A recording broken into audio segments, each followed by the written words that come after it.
about that. All right, but enough of that. Today's topic is entitled, put it on the, who's my reader? Captain Gedaliah, Bishop. Captain Gedaliah? Okay. Why is Joseph here? Damn.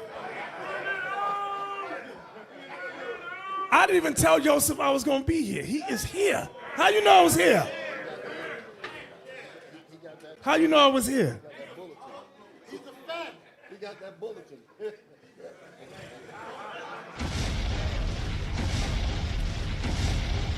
All right, today's lesson is entitled Palestine and the Man of Sin. We're going to go and discuss, settle down. We're going to discuss Palestine in the Holy Scriptures, what the Bible says about modern day Palestine and modern day Israel.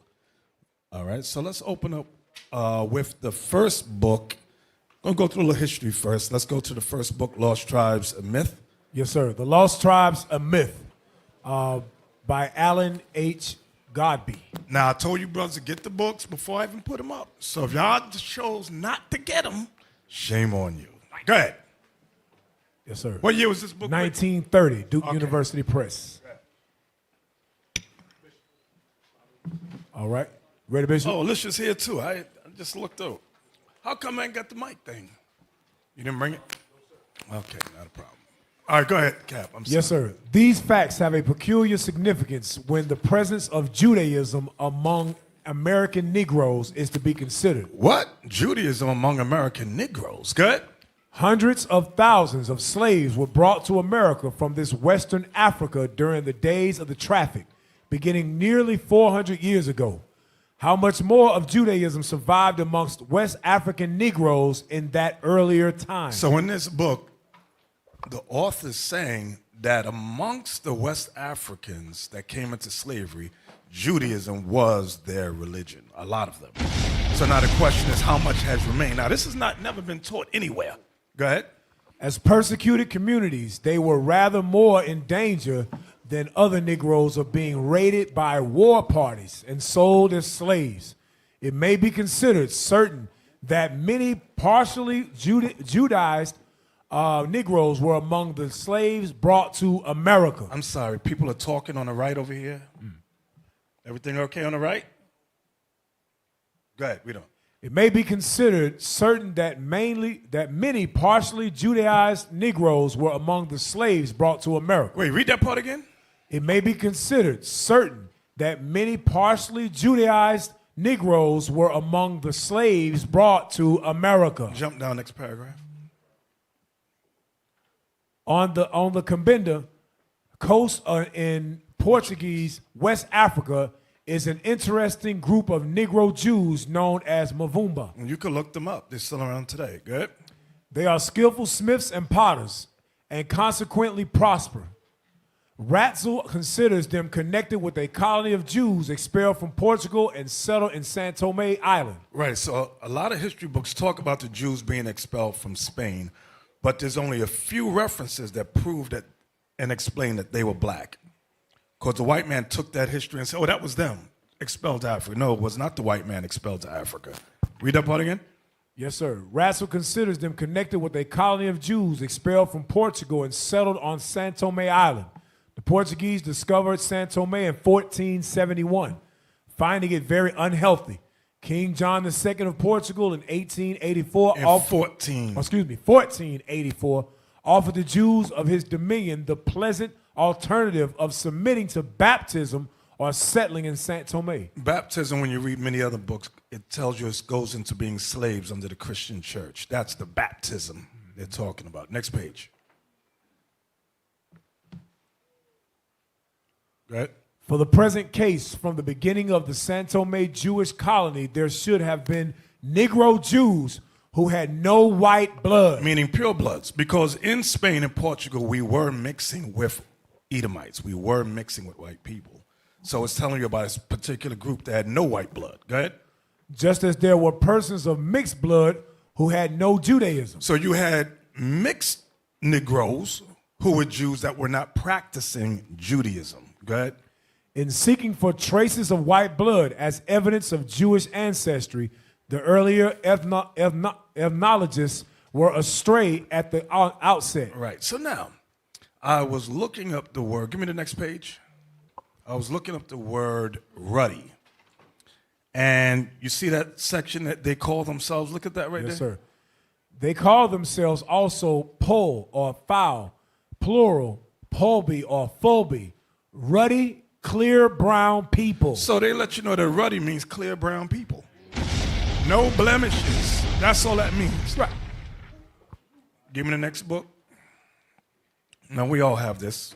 Zondervan Bible Dictionary. Yes, sir. Zondervan Compact Bible Dictionary. Go ahead. Let's zoom in on ruddy. Read that. Ruddy, a word used to refer to a red or fair complexion. So they got red complexion, but it's not. It's really a fair, meaning a good complexion. No, what's it called when you got spots, black spot? No blemishes, no freckles, no hyperpigmentation. Just clear skin. Right. So read that again, I'm sorry. Ruddy, a word used to refer to a red or fair complexion, in contrast to the dark skin of the Hebrews. Was King David a Hebrew?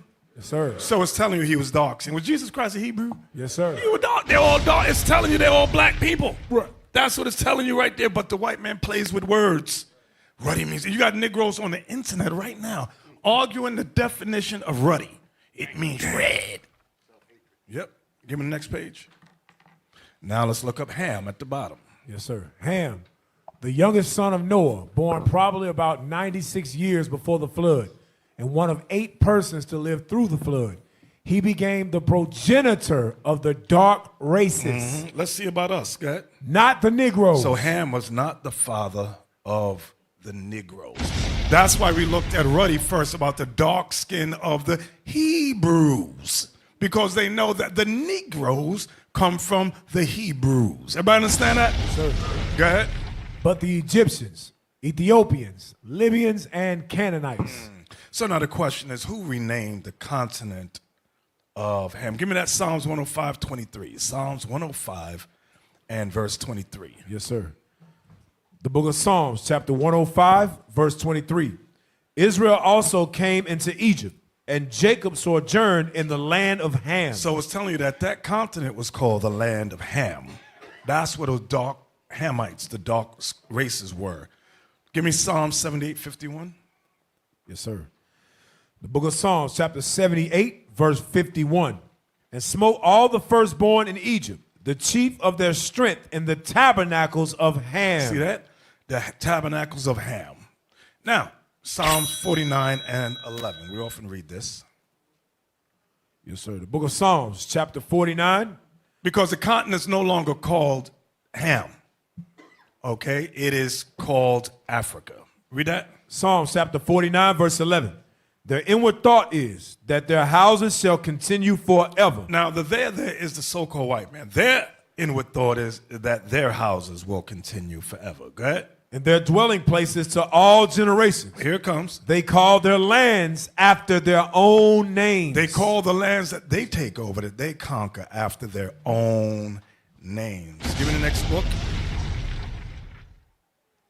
Read that. The Story of Civilization, Caesar and Christ, by Will Durant. Let's go to page, was that 39? Yes, sir. Highlighted section. Her settlement was called... No. Where you started? Because it was a full... The Greeks. Right Okay, there. start the Greeks? Yes, sir.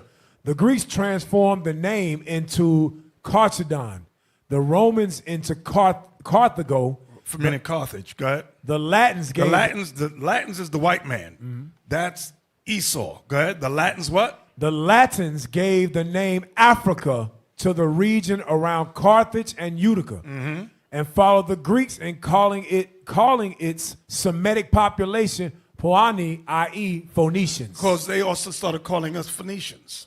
Okay, so it was the Greeks, the white man that did that. From the Greeks to the Latins, it's the same race of people. Give me the next book, Josephus. Read that. The complete works of the learned and authentic Jewish historian Flavius Josephus, comprising the antiquities of the Jews. Now, Flavius Josephus was initially a zealot. He got captured by the Vespasian family and became a slave to Titus and Vespasian. And he began his writings. Go to the next page, please. That highlighted section, chapter 5. Read that after. Yes, sir. After this, they were dispersed abroad, on account of their languages, Pay attention to this. and went out by colonies everywhere. And each colony took possession of that land which they lighted upon, Talking about nations. Go ahead. and into which God led them, so that the whole continent was filled with them, both the inland and the maritime countries. There were some also who passed over the sea in ships and inhabited the islands, and some of those nations do still retain the denominations which were given them by their first founders. Meaning what God called them initially. Go ahead. But some have lost them also, and some have only admitted certain changes in them, that they might be the more intelligible to the inhabitants. Watch this. And they were the Greeks who became the authors of such mutations. It's telling you the Greeks were the ones that changed the names of the people and the lands. Read that part again. And they were the Greeks who became the authors of such mutations. For when in after ages they grew potent, they claimed to themselves the glory of antiquity. Meaning the Greeks became everybody. Anybody, Babylon, that was the Greeks. Egyptians, that was the Greek. White men took all authority and antiquity. Go ahead. Giving names to the nations that sounded well in Greek, that they might be better understood among themselves. So y'all see what the Greeks did? They changed names according to what they wanted that to be. They're the ones. That's what we read about Africa. They put that name on it. White man put that name on there. So who were the Greeks from the time of Philip and Alexander? Give me 1 Maccabees 1. Yes, sir. And 1. The Greeks. The book of 1 Maccabees, chapter 1 and verse 1. And it happened after that Alexander, son of Philip, the Macedonian, who came out of the land of Chittim, had smitten Darius, king of the Persians and Medes, that he reigned in his stead the first over Greece. So Alexander the Greek became the first. Go ahead. And made many wars, and won many strongholds, and slew the kings of the earth, and went through to the ends of the earth, and took spoils of many nations, insomuch that the earth was quiet before him, whereupon he was exalted, and his heart was lifted up. And this is when they changed the names of all the people they started to conquer. Like Egypt, that's Greek. That's not the original name of it. It was Mitzrayim. Okay, they changed all names. Go ahead. And he gathered a mighty strong host, and ruled over countries and nations and kings, who became tributaries unto him.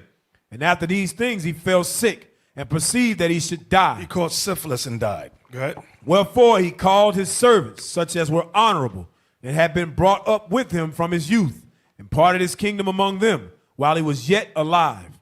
So Alexander reigned 12 years, and then died. And his servants bare rule, every one in his place. Watch this. And after his death, they all put crowns upon themselves. And so did their sons after them many years. And evils were multiplied in the earth. So evils were multiplied in the earth. Now, I want you to write this word down. Give me the next page. Room. See that R-O-U-M? I have it highlighted there, so write that down. Yes, sir. Read that. Room, a very indefinite term in use among Mohammedans at different dates for Europeans. At different dates for Europeans. Go ahead. Generally, and for the Byzantine Empire in particular. Go ahead. At one time, even for the Seljuk Empire in Asia Minor. And now for Greeks. So it went for Europeans and now for Greeks. Go ahead. Inhabiting Ottoman territory. When the Arabs met the Byzantine Greeks, these called themselves or Romans, a reminiscence of the Roman conquest and of the founding of the new Rome. That's all I want. Give me the next page. So room, that was for Europeans, Greeks, Romans. Now look at this one right here. Write this word down, Maghreb. The Maghreb is a region in North Africa that includes 5 countries: Algeria, Libya, Mauritania, Morocco, and Tunisia. Now that's very important for the next book. So I wanted to preface by explaining Rome and the Maghreb. So when we go to this next book entitled The Rise of Christendom, put it on the screen. The Rise of Christendom by Edwin Johnson. When was this published? Is that 1890? Yes, sir. 1890, yes, sir. All right, let's go in. Zoom in on the highlighted section.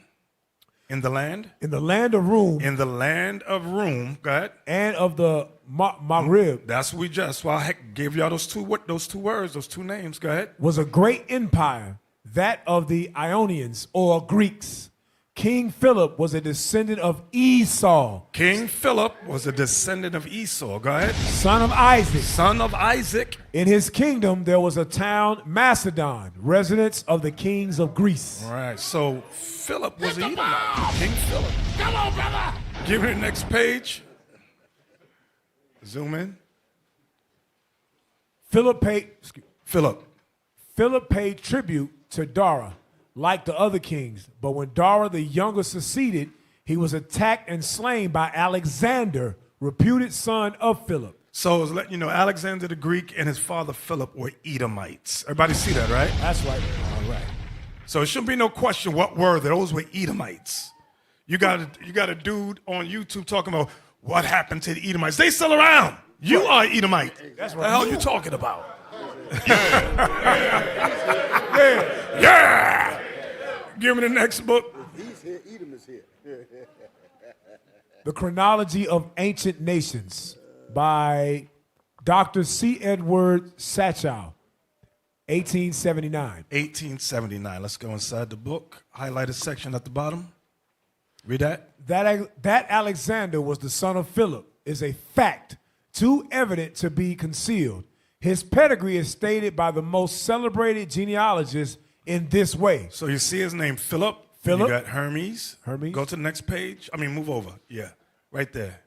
Go ahead. Matan, Rome, Yonan, Japheth, Rumiah, Byzantium, Theophil, Rome, Al-Asphar, Eliphaz, Esau, Isaac. Damn. Y'all see that? So they go to the genealogy. They said, these are all Edomites. Give me, so now, remember Psalms 49:11, they put the names on the lands that they conquer. Give me back to the Bible dictionary again.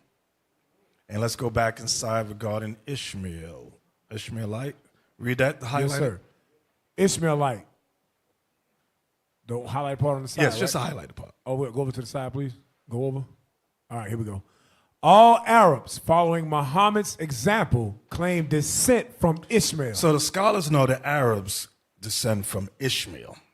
So now the question in the news today, they're trying to say that the modern day Arabs are the ancient Philistines. That's not true. Hell no. Give me 2 Chronicles 26:7. 2 Chronicles chapter 26. The Bible clears up all the nonsense. All the news garbage that's out there, the Bible clears it all up. We just got to read. Go ahead. 2 Chronicles 26, verse 7. And God helped against the Philistines and went and against the Arabians that dwelt in Gora-Baal and Mahonium. So it's telling you the Arabians and the Philistines are two different people. Everybody understand that? These are not the same race. The Philistines were Hamites. Hamites. Everybody got that, right? Yes, sir. All right. Give me the next page. Put that up. Let's read that. The word Palestine derives from Philistia. Right. The word Palestine comes from Philistia. Go ahead. The name given by Greek writers. By what writers? The name given by Greek writers. Remember what Josephus says? It was the Greeks who became the authors of such mutations. Go ahead. To the land of the Philistines, who in the 12th century BCE occupied a small pocket. So when did Arabs become the Philistines, the Palestinians? Give me the next one. When did the British name Palestine? With the British conquest in 1917 and 1918 and the subsequent establishment of a mandated territory in the conquered areas, Palestine became the official name of a definite territory for the first time since the early Middle Ages. Y'all see that? So Britain put that name on it. Britain put that name there. Give me the next one. Go ahead. Read the highlight. Not top and then jump down. Yes, sir. Go up to the top. Yeah. The Palestinian people, Jump or down to the highlight. since 1964, they have been referred to as Palestinians, Arabic. But before that, they were usually referred to as Palestinian Arabs. So that's what they were called. Britain called them Palestinian Arabs. Okay. And all this came about since 1964. This is new. All this stuff we seeing out on the news is all new stuff. Okay, next highlight section.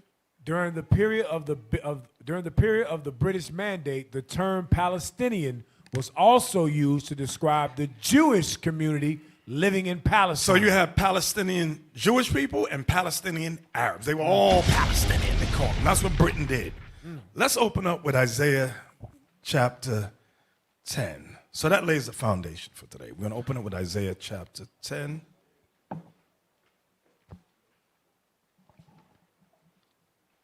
Let me look. We're going to start at verse 1. Yes, sir. The book of Isaiah, chapter 10, verse 1. Woe unto them that decree unrighteous decrees, and their right grievousness which they have prescribed. So now, initially the thought is that's Assyria, which is correct. But not just Assyria that did this.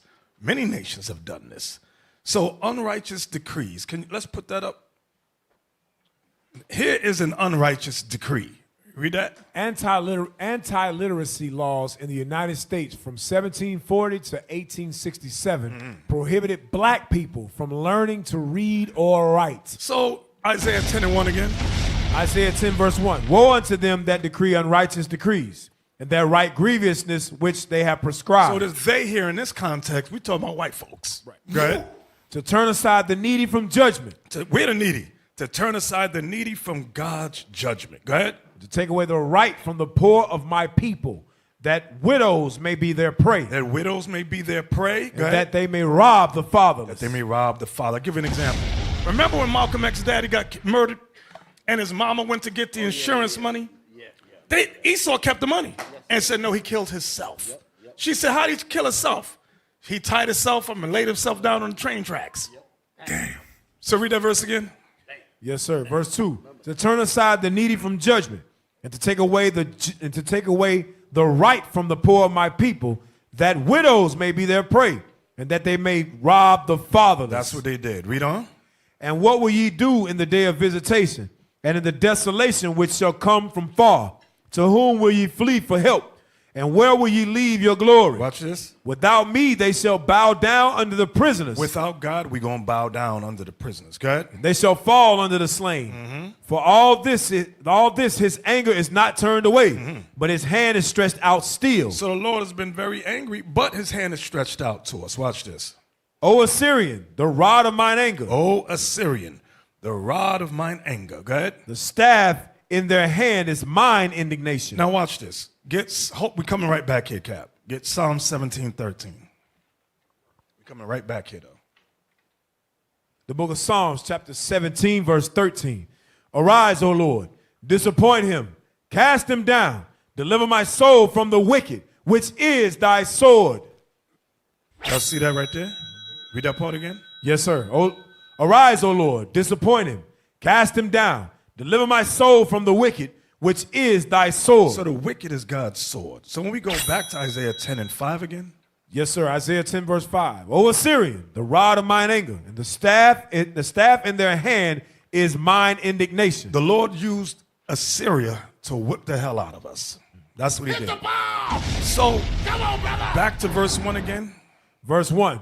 Woe unto them that decree unrighteous decrees, and their right grievousness which they have prescribed. So you had the slave trade. You had black codes, you had Jim Crow, you had segregation. Just for an example, anti-literacy laws, okay? Go back to that anti-literacy laws.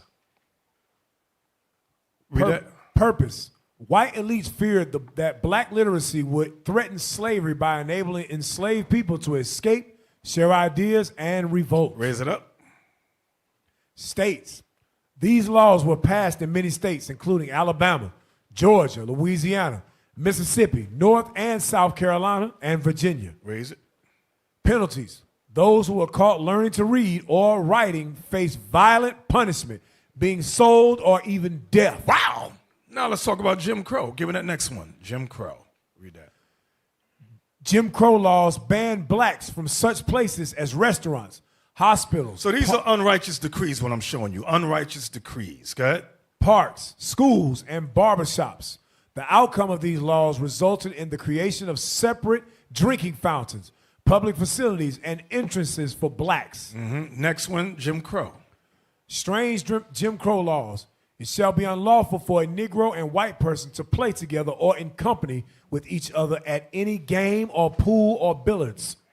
The officer in charge shall not bury or allow to be buried any colored persons upon grounds set apart or used for the burial of white persons. Books shall not be interchangeable between the white and colored schools, but shall continue to be used by the race first using them. Wow. The Board of Trustees shall maintain a separate building or separate ground for the admission, care, instruction, and support of all blind persons of the colored or black race. Now, we read about this oftentimes. We often read about Jim Crow, black codes, but we really rarely discuss the American Indians, the tribe of Gad, Reuben, so forth and so on. Give me the next one. These are still unrighteous decrees. I'm showing you Southern Kingdom what they did, and now I'm showing you Northern Kingdom. Go ahead. The Washington Post. They took the children. The hidden legacy of Indian boarding schools in the United States. Next page.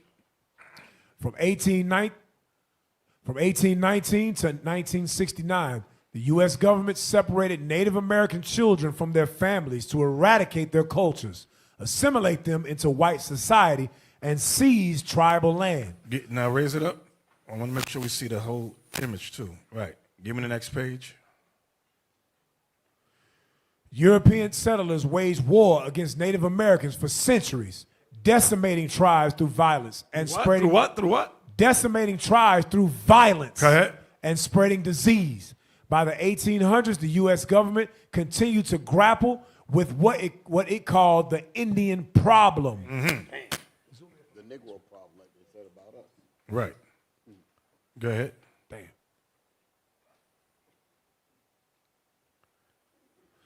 The government wanted tribal land for settlers and needed to justify taking it. If Native Americans adopted Western ways of education and farming, officials said they would need less land. So the more educated they are, the less land they need. They can't make this stuff up. They take it and say, well, you don't need it anyway. Right. Go ahead. As Native Americans were forced off their land and onto reservations. What are they reserving them for? Ever ask that question? What are they reserving them for? Read that again.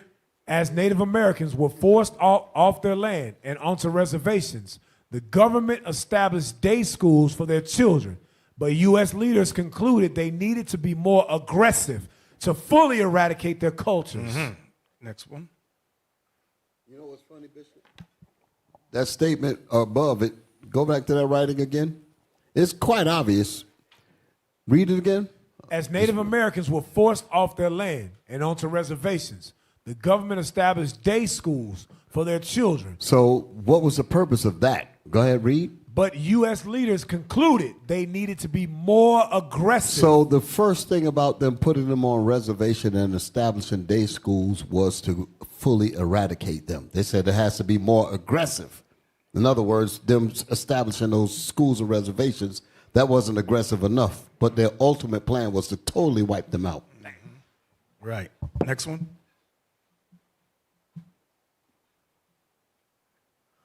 U.S. officials ordered Native American children to be removed from their homes and sent to remote boarding schools. As one of the first boarding school founders said, kill the Indian in him and save the man. Right. Remember they did, I'm going back to Malcolm X again. Remember they took all the kids after the father was murdered and put them into a foster care system. It's the same, very similar. Damn. That's what they did. Go ahead. Effect too. Right. Kill the Indian, save the man. Exactly. Go ahead. At least 523 Indian boarding schools were established in the United States. Religious groups received federal contracts to operate about a third of them. Families were often coerced by federal agents or priests. Or who? Or priests to send their children. Now they're finding thousands of dead bones of children in these boarding schools because they murdered them. A lot of them. They murdered them. And then they put little white kids on the reservation and said, oh, that's American Indian. No. Go ahead. Bishop, you forgot they raped them too. You remember they're talking about the Catholic priests. They're sleeping with the young boys. Go ahead.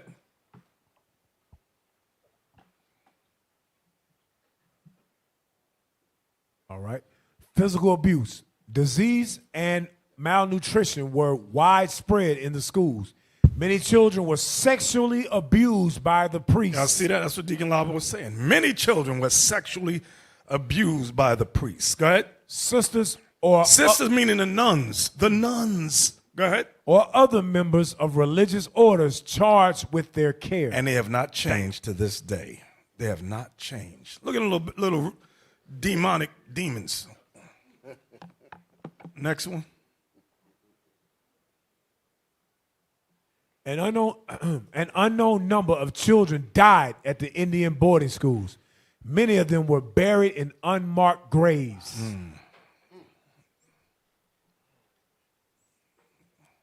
Next one.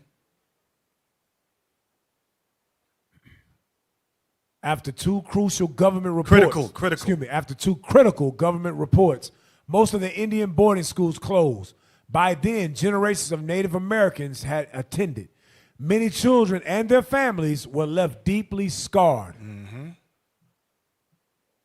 Next one. Today, there are 574 federally recognized tribes in the United States, and their cultures endure. Native American groups still want an apology for the Indian boarding schools from the president and the Pope. Let me tell you something. Apology is nothing. Right. Apology is garbage. Apology is empty words. Right. This why the Lord got said, I got to raise Judah first. Because an apology ain't nothing. Apology ain't giving you back your ancestors, your land, your dignity. None of that. Yeah. The hell is this? Yeah, look at it. Look at it. Oh, God. Hey, give me that Ecclesiasticus 12 and 10, please. Look at this crap. Look at this. Come on, dog. Hey, bro, come on now, dog. Look at leave that right there and read the scripture. The book of Sirach, chapter 12, verse 10. It's verse 11 what I want, but watch this. Never trust thine enemy. God says never trust your enemies. Go ahead. For like as iron rusteth, so is his wickedness. So I got a piece of iron here. This thing will surely rust in time. God says their wickedness is just like that. Now watch the next verse. Though he humble himself. That's him humbling himself. He gonna bend down. The Pope bends down, kiss the hand. Yeah, read it again. Though he humble himself and go crouching. And go crouching like you see there. Yet take good heed. God says you better beware. Take good heed means beware. Go ahead. And beware of him. And thou shalt be unto him as if thou hast wiped a looking glass. Like you wiped a foggy mirror. Go ahead. Thou shalt know that his rusts have not been altogether wiped away. You're going to realize the Catholic Church, these white folks have not changed at all. They're the same yesterday, today. That's how they are. Now, talk about these other damn people. Give me Zechariah 9:6. I want to talk about people for a second. Y'all keep thinking these people change. The Pope ain't changed. If it changed, why didn't they give you your lands back? Why didn't they give you all the gold and the diamonds and the jewelry that they stole? Hey, Bishop, the Lord is going to turn it up for our people to realize the white man, he have not changed. That's right. You know, within the last, ever since the 60s, 70s, they said, we ain't getting lynched no more. They ain't setting dogs on us no more, so probably the white man changed. No, trust me, you're going to see this man ain't changed. He's the same. Changed. He's the same. Watch this. I'm going to show you what God calls the white man. Yes, sir. Now, don't get mad, but God calls the white man a few things in the Bible. Zechariah. Give me that Zechariah 9:6. Zechariah chapter 9, verse 6. And a bastard shall dwell in Ashdod. Put up Ashdod. Put it on the screen. Zoom in. Ashdod is right there, right above Jerusalem. That's all white folks. God, read it again, Cat. Yes, sir. And a bastard shall dwell in Ashdod. A bastard shall dwell. Hey, give me the next picture. IT. God said a bastard shall dwell in Ashdod. There's Ashdod right there. Read the bottom of that. In Ashdod, secular and religious politicians. Those are Edomites. Do y'all see the Edomites Yes, there? God called them bastards. Go ahead. Next picture. Read that. Ashdod port. That's all I want. I just want the Ashdod, so you know it's from Ashdod. These are the people. Go ahead. Read that. Large number of ultra-Orthodox Jews gather for the funeral of a rabbi Mordecai left her in Ashdod. In Ashdod, Israel. Next picture. Ashdod students. Ashdod students. Next one. An ultra-Orthodox Jewish family takes part in the, I can't see it, symbolically cast away sins ahead of Yom Kippur, the Jewish Day of the Atonement, in Ashdod, Israel. Ashdod. Next picture. Ultra-Orthodox Jews inspect an etrog, citrus fruit used in rituals during the upcoming Jewish holiday of Sukkot in Ashdod, Israel. Ashdod is the next one. That's Ashdod, and give me the next one.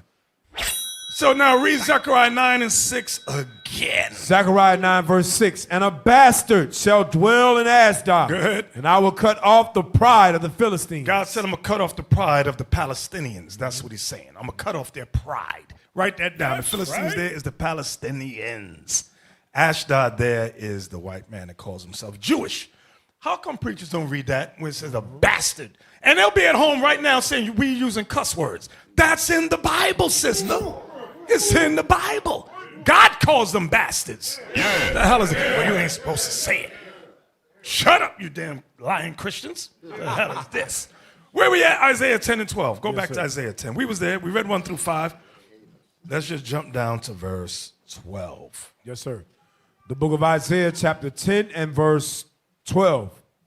Wherefore it shall come to pass that when the Lord have performed his work, his whole work, upon Mount Zion and on Jerusalem, Watch this. I will punish the fruit of the stout heart of the king of Assyria and the glory of his high looks. So the Lord said once he allows Assyria to do what they was going to do to us, the northern kingdom in particular, he said, I'm going to punish Assyria. Now, when you read in the punishment of Assyria, it goes twofold. It happened back then, and it's going to happen again today. Give me Proverbs 21:1 regarding Assyria. Watch this. This is what we all need to understand in this realm or world of men. The book of Proverbs, chapter 21, verse 1. The king's heart is in the hand of the Lord. As the rivers of water, he turneth it whithersoever he will. You know what that proves? It don't matter who the president is. Right. God said, I turn the hearts of the king. I'll make them do what I want them to do. So we got to vote. We got to vote for this one and that. No, it don't matter who's in the seat. God is in control. Everybody understand that? Yes, sir. Now, put the king of Assyria on the screen right there. All right, here's some ancient artifacts. I was looking through it, and I just like some of these artifacts. Go ahead, next one. All right, read the bottom of that. Relief of Assyrian king Sargon II at ancient Dor Sharukin. Next one. We ain't got all day. Much later, Assyrians leading away the 10 tribes as slaves. Look at the hair. Look at the nose. You can't, those are not Caucasians. Right. Those are not Edomites. Those are not Israelis. Right. These are Negroes. These are black people. Read it again. Much later, Assyrians leading away the 10 tribes as slaves in 722 and 721 BCE back to Assyria again. Go to the next one. Look at that. This is what Assyria did to us. Had us tied up. They did some horrible, cruel things to us. Give me the next one. Pay attention. What they call it, peppercorn hair. That's a technique in stone to make it look like Afro hair.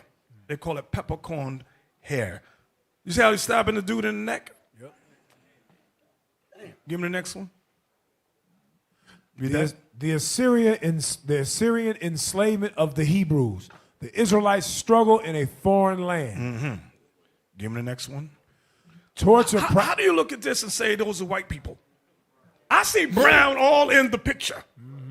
But on TV, they'll say, oh, no, white people. They got to push the lying narrative. Next one. And they used to put hooks in our nose and in our lips to control us. Go to the left, nigga. You going this way. Go to the right, nigga, and they pull it. Like you ever see these simple black women, they put that damn bull thing in their nose? Assyria used to use that to control us. What the hell wrong with them? Give me the next one. Read it, just the title. Yes, sir. Illustration of women and children taken away to captivity. Right, y'all see how, look at them brown faces. All right, so Assyria refers to ancient Assyria, yes. but spiritually the modern state of Israel. I want you to pay close attention to what I'm saying. Yes, Assyria does make reference to ancient Assyria, but many times in the scriptures, prophetically, it's referring to the modern state of Israel, because they took, when Assyria took over northern kingdom and put transplants in the land, that's why it's a metaphor. When you check that history of what they did, okay? We're going to go to Isaiah, the 14th chapter, and we're going to start with Babylon, and from Babylon, it's going to go to Assyria. You're going to see it's talking about Babylon is America, Assyria is the modern state of Israel. Isaiah 14, and let's open up with verse 4. Yes, sir. Isaiah chapter 14, verse 1. That thou shalt take up this proverb against the king of Babylon. The king of who? Babylon. So we're talking about the king of Babylon. Scholars will say, oh, this is talking about ancient Nebuchadnezzar. No, it's not talking about ancient Nebuchadnezzar. This is talking about the United States of America. As we read down, it's going to bear itself witness that what we're saying is the truth. Go ahead. That thou shalt take up this proverb against the king of Babylon and say, how hath the oppressor ceased? How hath the oppressor ceased? So Babylon is an oppressing kingdom. So you can say, yeah, ancient Babylon, yeah, okay. But is America an oppressive system? Yes, sir. Go ahead. The golden city ceased. The golden city ceased. Put that on the screen. America is the golden city. Go ahead. The Lord hath broken the staff of the wicked. The Lord hath broken the staff of the wicked, meaning rulership. Go ahead. And the scepter of the rulers. Uh-huh. He who smote the people in wrath. He who smote the people in wrath, meaning anger. With a continual stroke. Mm-hmm.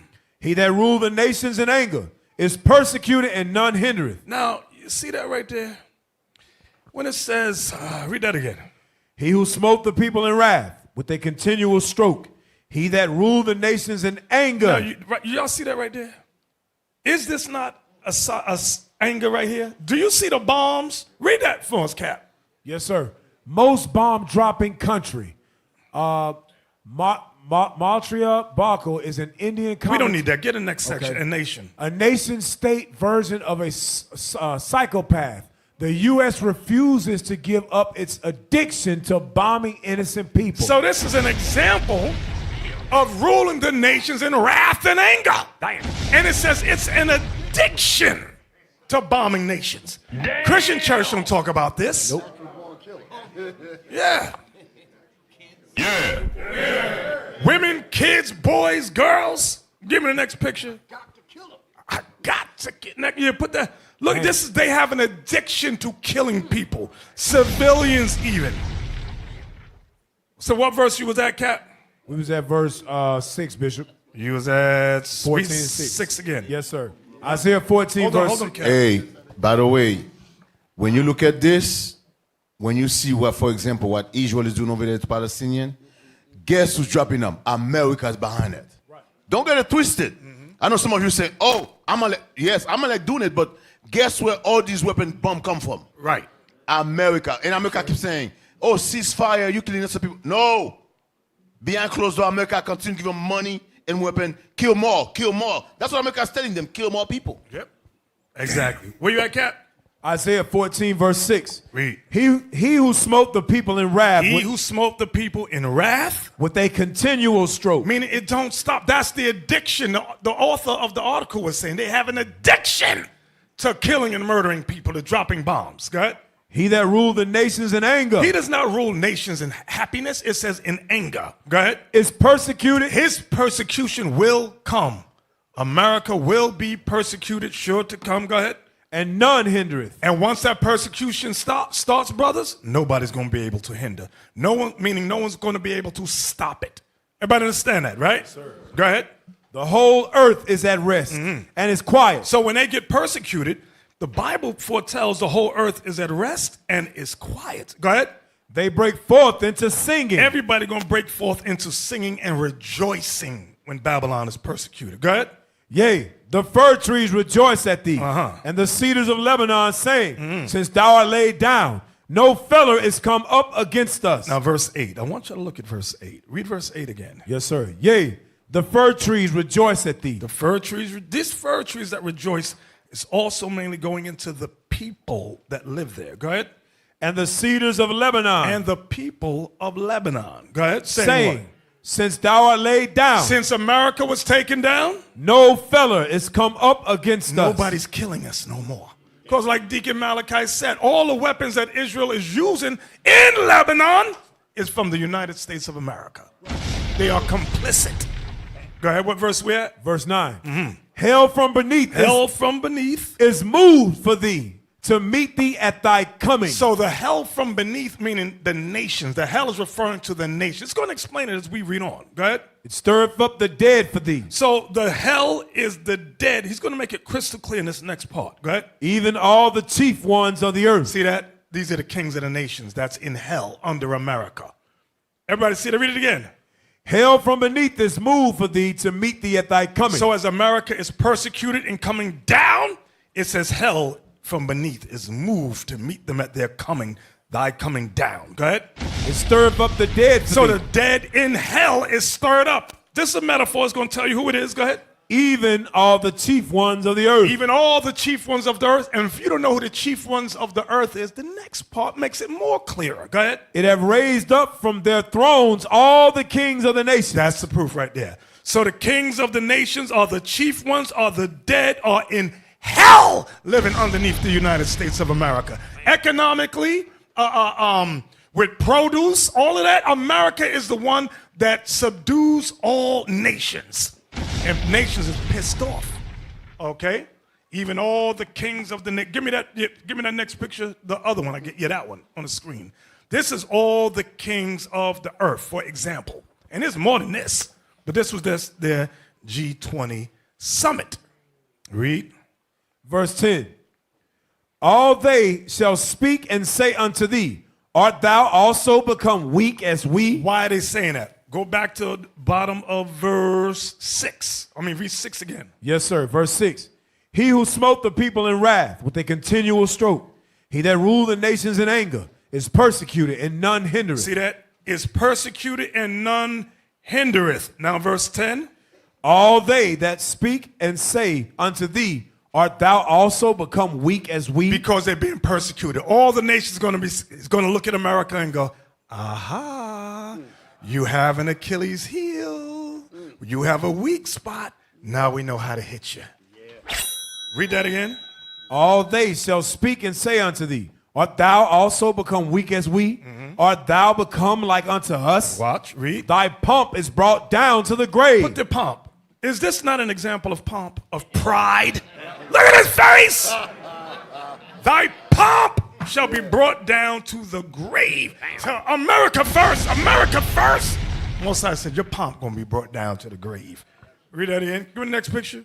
Thy pomp is brought down. No. There's another one with Trump, ain't there? That was the only one with Trump? Okay, I forgot to get it. Read it. Thy pomp is brought down to the grave. Their pride. Mm-hmm. And the noise of thy vows. The noise of thy vows. Put the noise of their vows up, their media. So read that part again. Thy pomp is brought down to the grave, and the noise of thy vows. And the noise of their vials is their media, their rhetoric.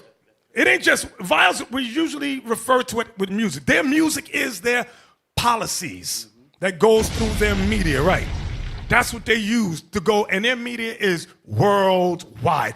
Everyone is hypnotized by the media of the United States of America. Read it again.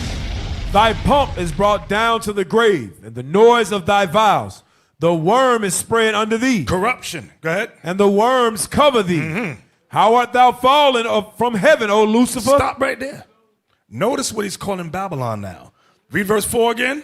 Verse 4. That thou shalt take up this proverb against the king of Babylon. So the thought is the king of Babylon. Go ahead. And say, how have the oppressor ceased? So Babylon is an oppressor. Go ahead. The golden city Babylon ceased. is the best city on earth, the best country. Now verse 12. Verse 12. How art thou fallen from heaven? See that? How art thou fallen from heaven? Remember what we read earlier. Watch this. Read the bottom of read verse 8 again. Verse 8. Yea, the fir trees rejoice at thee, and the cedars of Lebanon, saying, since thou art laid down, Since thou art laid, meaning fallen. Go ahead. no feller is come up against us. So it's telling you about Babylon falling. So now in verse 12, it calls Babylon Lucifer. Read that again. Verse 12, how art thou fallen from heaven, O Lucifer, son of the morning. Put up the statue. Because the word Lucifer means light bearer. Light bearer. This is Lucifer, the light bearer. America raises the torch in her right hand to bear light to the nations, that she is supreme. All nations are to follow her policies, her concepts, her ideas. Read that again. How art thou fallen from heaven, O Lucifer, son of the morning? How art thou cut down to the ground, which didst weaken the nations? How did they weaken the nations? Give me the next clip. How did they weaken the nations? Can we zoom in? U.S. launched 251 military interventions since 1991 and 469 since 1798. Another word for interventions is coups. A coup. Read that next section. The U.S. military launched 469 foreign interventions since 1798, including 251 since the end of the first Cold War in 1991, according to the official Congressional Research Service data. This is how America weakens the nations. They send operatives in there to destabilize countries. This is why everybody's pissed off, but they got no power to stand up and say anything.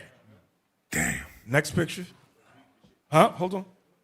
You guys can check this if you want to. As we speaking right now, America try to play part in the government of Lebanon. They try to put their own people there right now as we speak. You see how Israel is dropping bomb in Lebanon? America in the back, America tried to put their own people in the government. What America? Why? Remember, Hezbollah take over half of the country. America said, well, since Israel is dropping bomb right now, Hezbollah is occupied, let's go. Right now is the best chance for us to put our own people in there. They're doing that right now as we speak. That's right. That's right. So one way they weaken the nations is through interventions, which is another word for coups. And now the next one.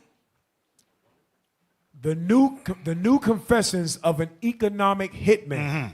How America really took over the world. When you read this, and this video's on it, he explains how they do. They use economic sanctions and all that to destabilize and corrupt and bring down whole governments. Okay, the jackals, he called it. Give me the next one. You see that? Sanctions. All that's in red are sanctioned by the United States. So look at all that red. America is the beast. America is the one that controls the world's economy. And if you don't like what America said, they will sanction you. Right. They'll shut you down financially, economically. They even shut down your food. The hell is this? Go ahead, say it on the mic. He basically sanctioned the whole planet except America. Right. The damn bastard. Look at him. Everything else is red. Yep. You can't make this. So where we at, Cap? If he ain't the devil, where is he? Yeah, where is he? That's the Christian church. We just finished Isaiah 14 and 12, Bishop. Go ahead. Verse 13. So that's an example of how they weaken nations. Everybody got that, right? I don't want to lose nobody. Verse 13. Yes, sir. Isaiah 14, verse 13. For thou hast said in thine heart, I will ascend into heaven. I will ascend into heaven. I will exalt my throne above the stars of God. So this is an example. Now, this was in what, 1969, how it began? Yes, sir. Then it went from there. Okay, you got space shuttles, moon landings. Now they're sending satellites to Mars and Venus. Okay, so this ain't talking about a spirit guy.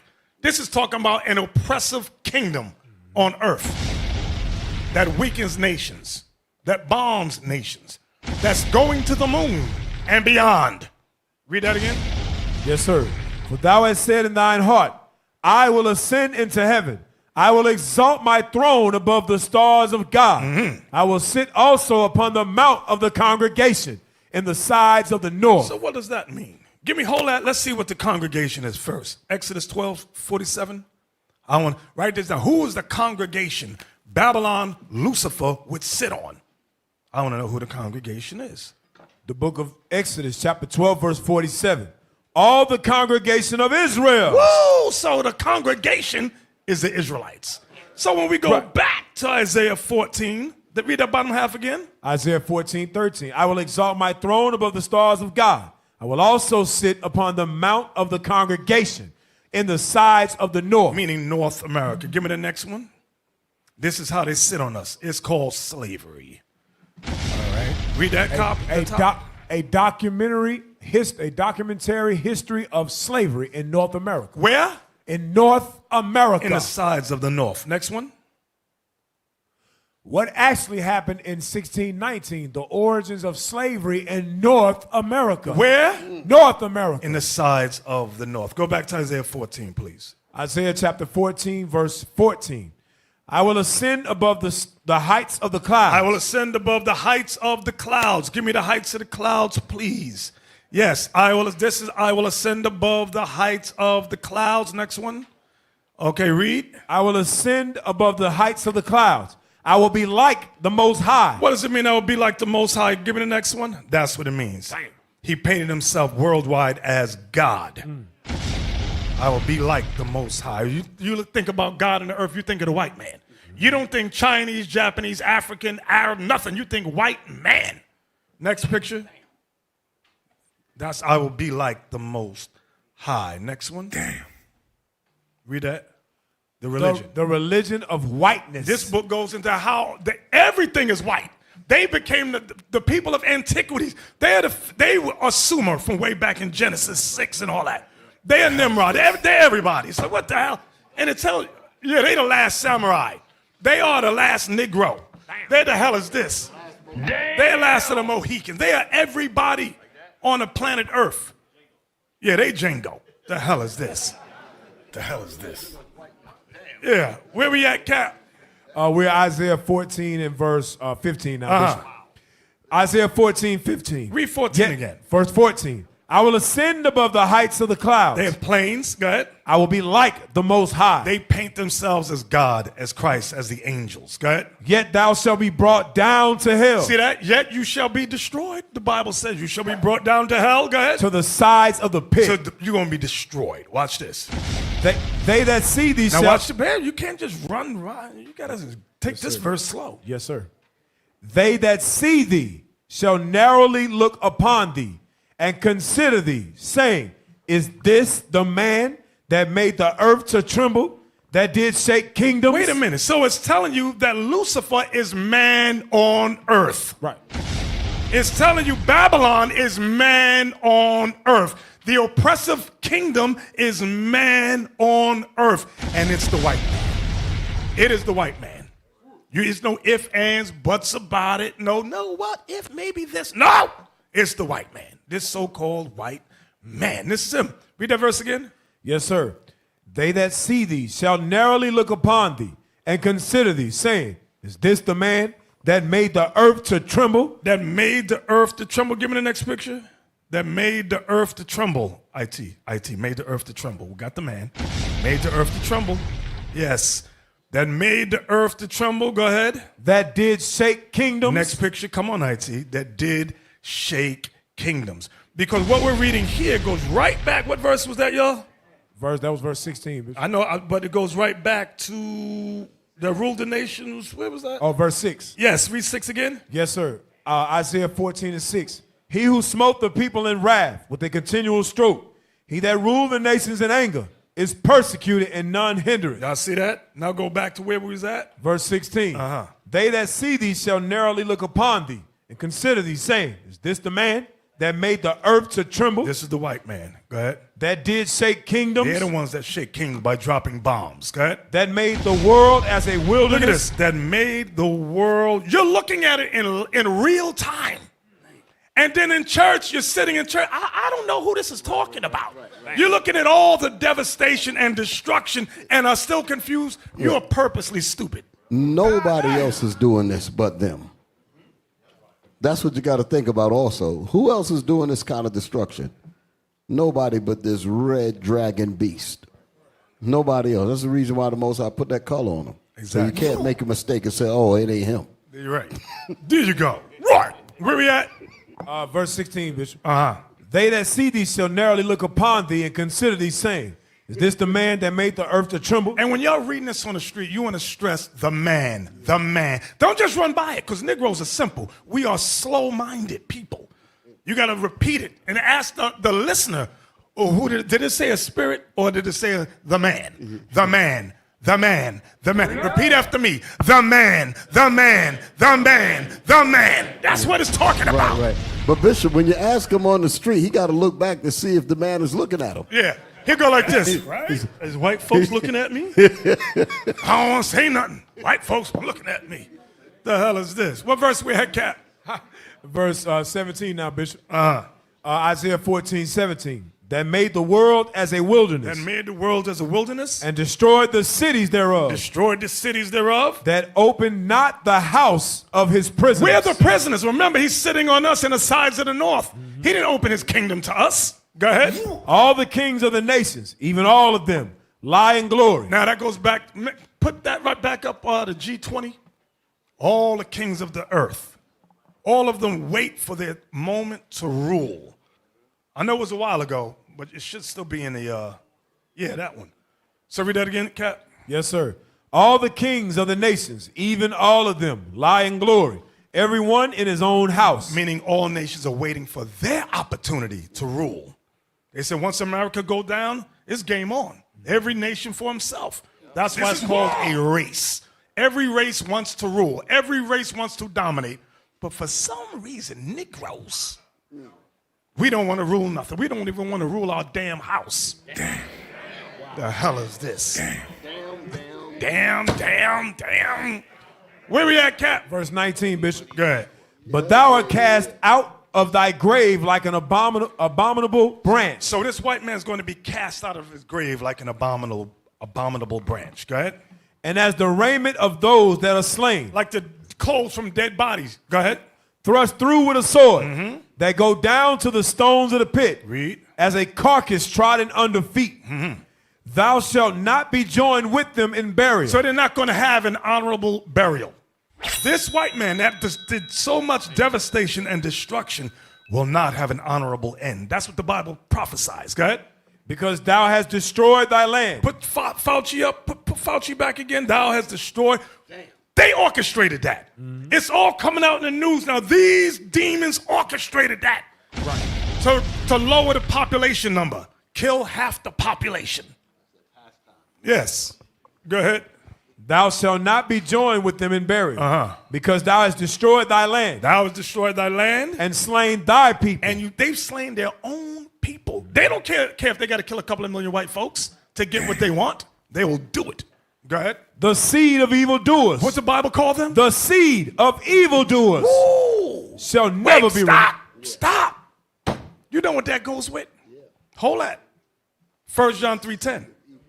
The seed of evil doers. These are some good precepts. Put them things together. The book of 1 John chapter 3 verse 10. In this the children of God are manifest, and the children of the devil. You want to know who the devil is? Well, the Bible telling you who the children of the devil is. The devil got children on earth. Right. Go back to Isaiah 14. Isaiah 14 verse 20. Thou shalt not be joined with them in burial, because thou hast destroyed thy land and slain thy people. Here come. The seed of evildoers shall never be renowned. The white man, Esau Edom, is the seed of evildoers. Right. They are the children of the devil. Now, listen, it has nothing to, when you read the Bible, take your emotions out of it. This ain't personal. Because most of y'all in here, the white man sure been good to you. Some of you got a nice house and home and all of that. It's nothing personal. We're going to tell you what the Bible says, though. We're going to remove our emotions and just look at, okay, the Bible's talking about Babylon. It says Babylon would destroy nations and kingdoms. Okay, that's America. Okay. Now it's calling them Lucifer. Now it's calling them the seed of evildoers. That's the white man. Hey, Chuck, did you know you're the devil the Bible speaks of? That's all it is. They're the seed of evildoers. Come on, where we at? Yes, sir. Verse 21. Bishop. Hey, put up the seed of evildoers again with Congress. With Congress. Come on. This is them. No, that's not Congress. That's Congress. That's Congress. That's the seed of evildoers. Well, at least a portion of them. That's them right there. Read that again. Yes, sir. Isaiah 14:20. Thou shalt not be joined with them in burial, because thou hast destroyed thy land and slain thy people. The seed of evildoers shall never be renowned. Prepare slaughter for his children. Oh, wait a minute. Yeah. Nobody want to talk about this. The Christian church be like, no. Read 21 again. Prepare slaughter for his children, for the iniquity of their fathers. For the sins of their fathers. And they're quick to say, I never did that. That wasn't me. That was my fathers. God said, well, you're going to pay for the sins of your fathers. Why? Because you are your fathers. That's right. Come on. Prepare slaughter for his children, for the iniquity of their fathers, that they do not rise. Nor possess the land. Nor fill the face of the world with cities. God said, I don't want them to ever rise again. Once America go down, they're never going to rise back up again.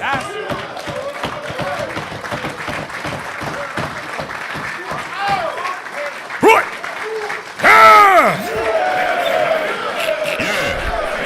Yeah. What the hell is going on, child? Yeah. So the question.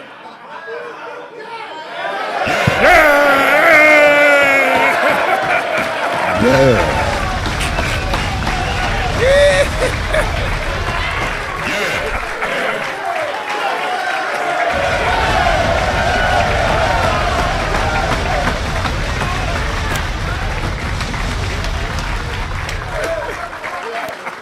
This is wrong.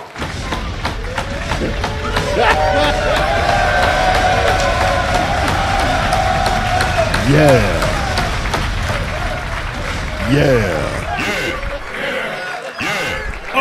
All right. Hey, none of y'all don't cry. We just see some people. Don't be crying in here. Don't be crying. See the white people got chains on them. Don't be crying. Yeah. Hey, Bishop. All right. That Come clothes, on now. Is it me or is that they're dressed too nice? Yeah, they were dressed too nice. Yo, what the hell? Hey, make sure you brothers and sisters online donate. Donate, right? Yeah! Come on. Yeah! Hey, so the question now comes, why you got Palestine and Israel, right? The argument always comes up, why no two-state solution? Now, the land is ours, don't get me wrong. The land is God's, and God gave it to us, the 12 tribes of Israel. But in the media, they always say, we need a two-state solution. What happened? Damn big Jamaican hands banging everything and broke it. Hey, Yes, Bishop. thank you, Bishop Kanai. Hey, what we just read, they says that they may not possess the land anymore. The land ain't just talking about America, but the land of Israel. They're not going to possess that land again. Exactly. You don't understand? Yes, right. All praise. IT, can we have that video?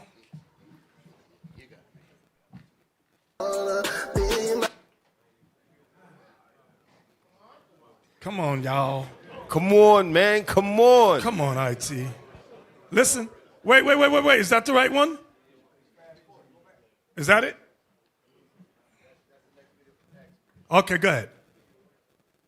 To these concerns that, well, Putin, Khomeini, they're war criminals, they're terrorists, as if they're too inherently evil or immoral for us to negotiate with. But meanwhile, this administration has financed a genocide in Gaza for the last year, and every day you're up there denying accountability for it. So, I mean, what gives you the right to lecture other countries on their moral? So if you have a policy question for me, I'm happy to take it. If you want to give a speech, No, but there are I plenty mean- of places in Washington where you can give a speech. Yeah, but people are sick of the in here. I mean, it is a genocide. I'm gonna You go on are to- I'm gonna abetting go on it, another question. and you Go ahead. are risking nuclear war in Ukraine for this plenty of proxy other war. places to give a speech. Go ahead. Damn. So we all- Give me the next clip. Damn! What you're witnessing the revealing Yep. of who this man really is. Brothers, make no mistake about it.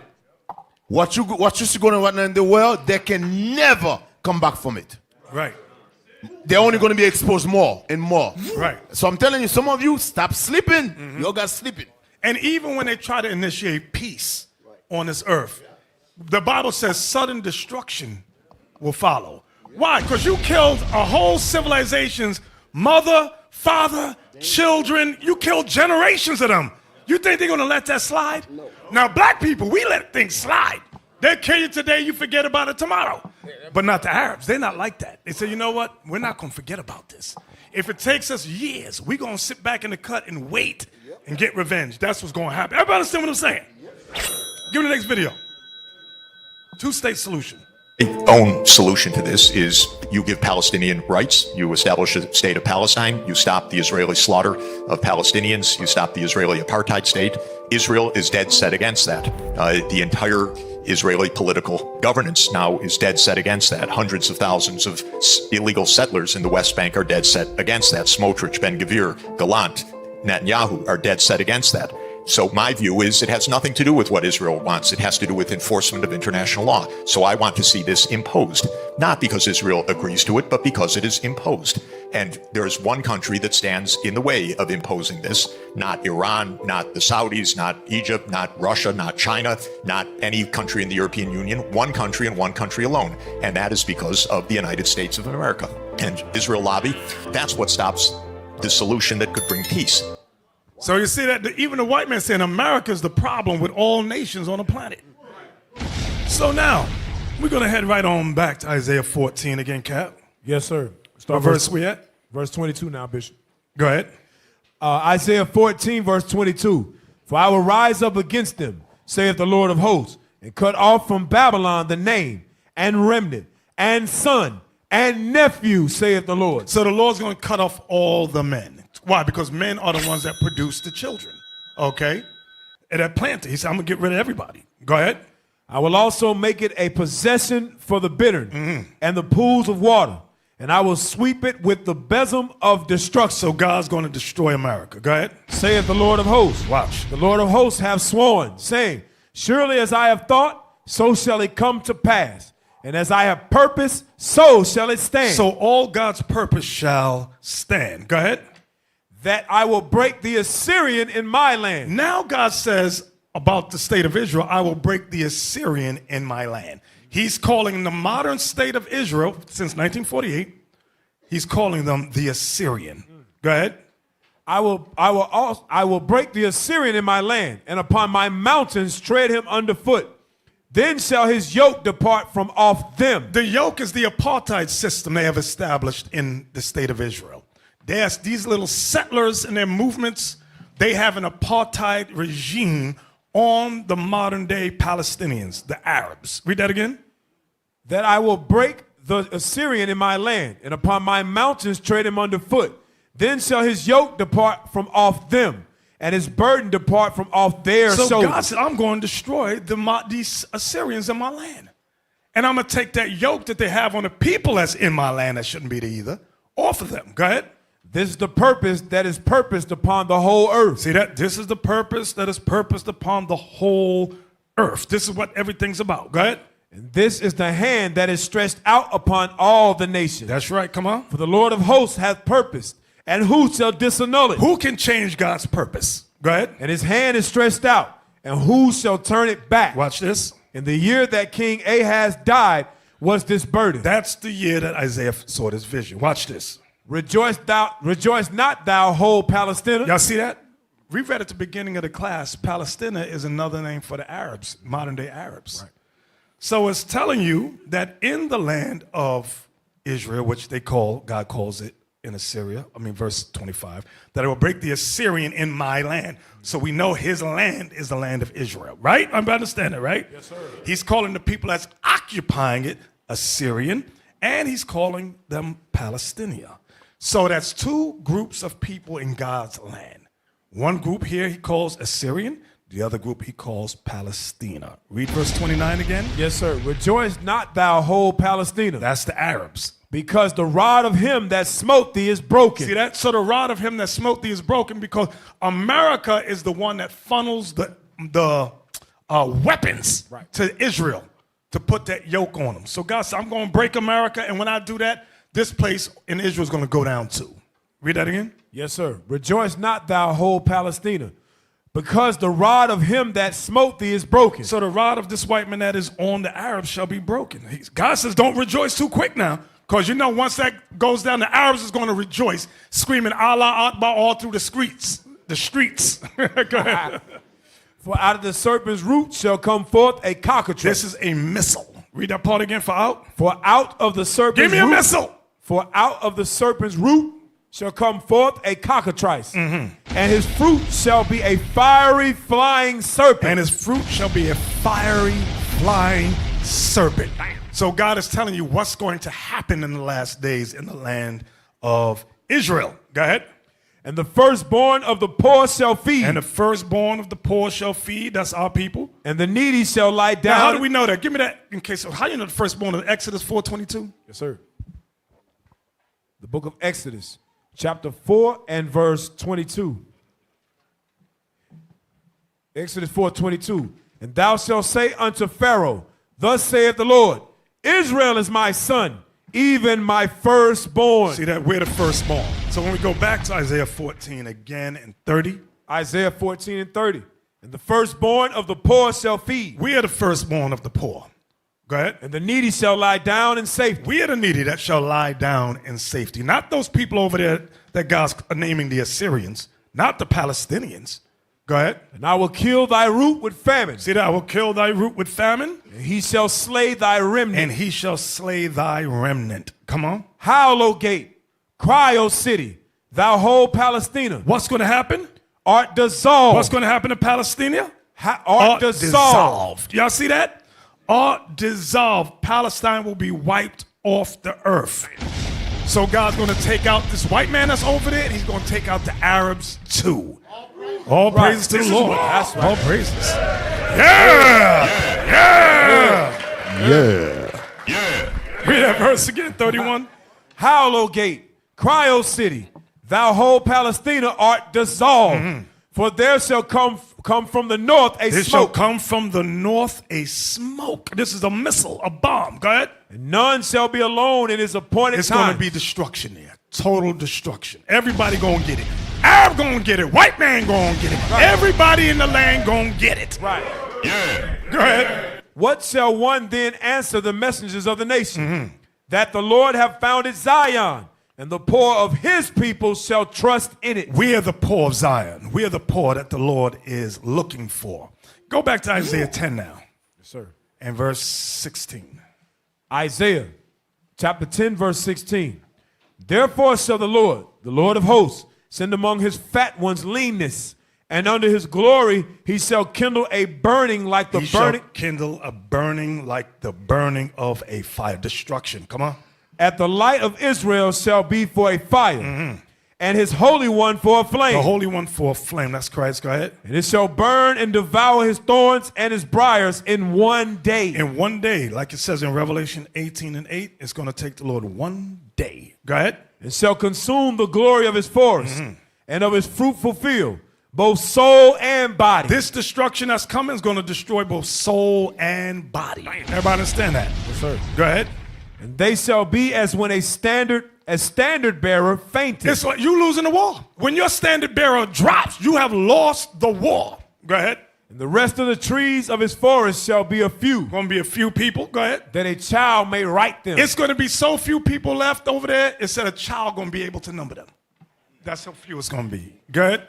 And it shall come to pass in that day that the remnant of Israel and such as are escaped of the house of Jacob. That's us. See, if you don't know who Israel truly is, you're going to be confused. Because you're reading Isaiah 14 and get everybody over there to get wiped off the earth, off the planet. Now you're over here talking about, wait a minute, escape? What are you talking about?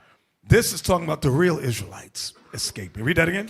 And it shall come to pass in that day that the remnant of Israel and such as are escaped of the house of Jacob. That's you and me that repent of our sins. Shall no more again stay upon him that smote them. We ain't going to stay on the white man that smote us. Mr. White Man, can you give me public assistance? Mr. White Man, can you give me a job? Can you give me education? No, we ain't staying on him no more.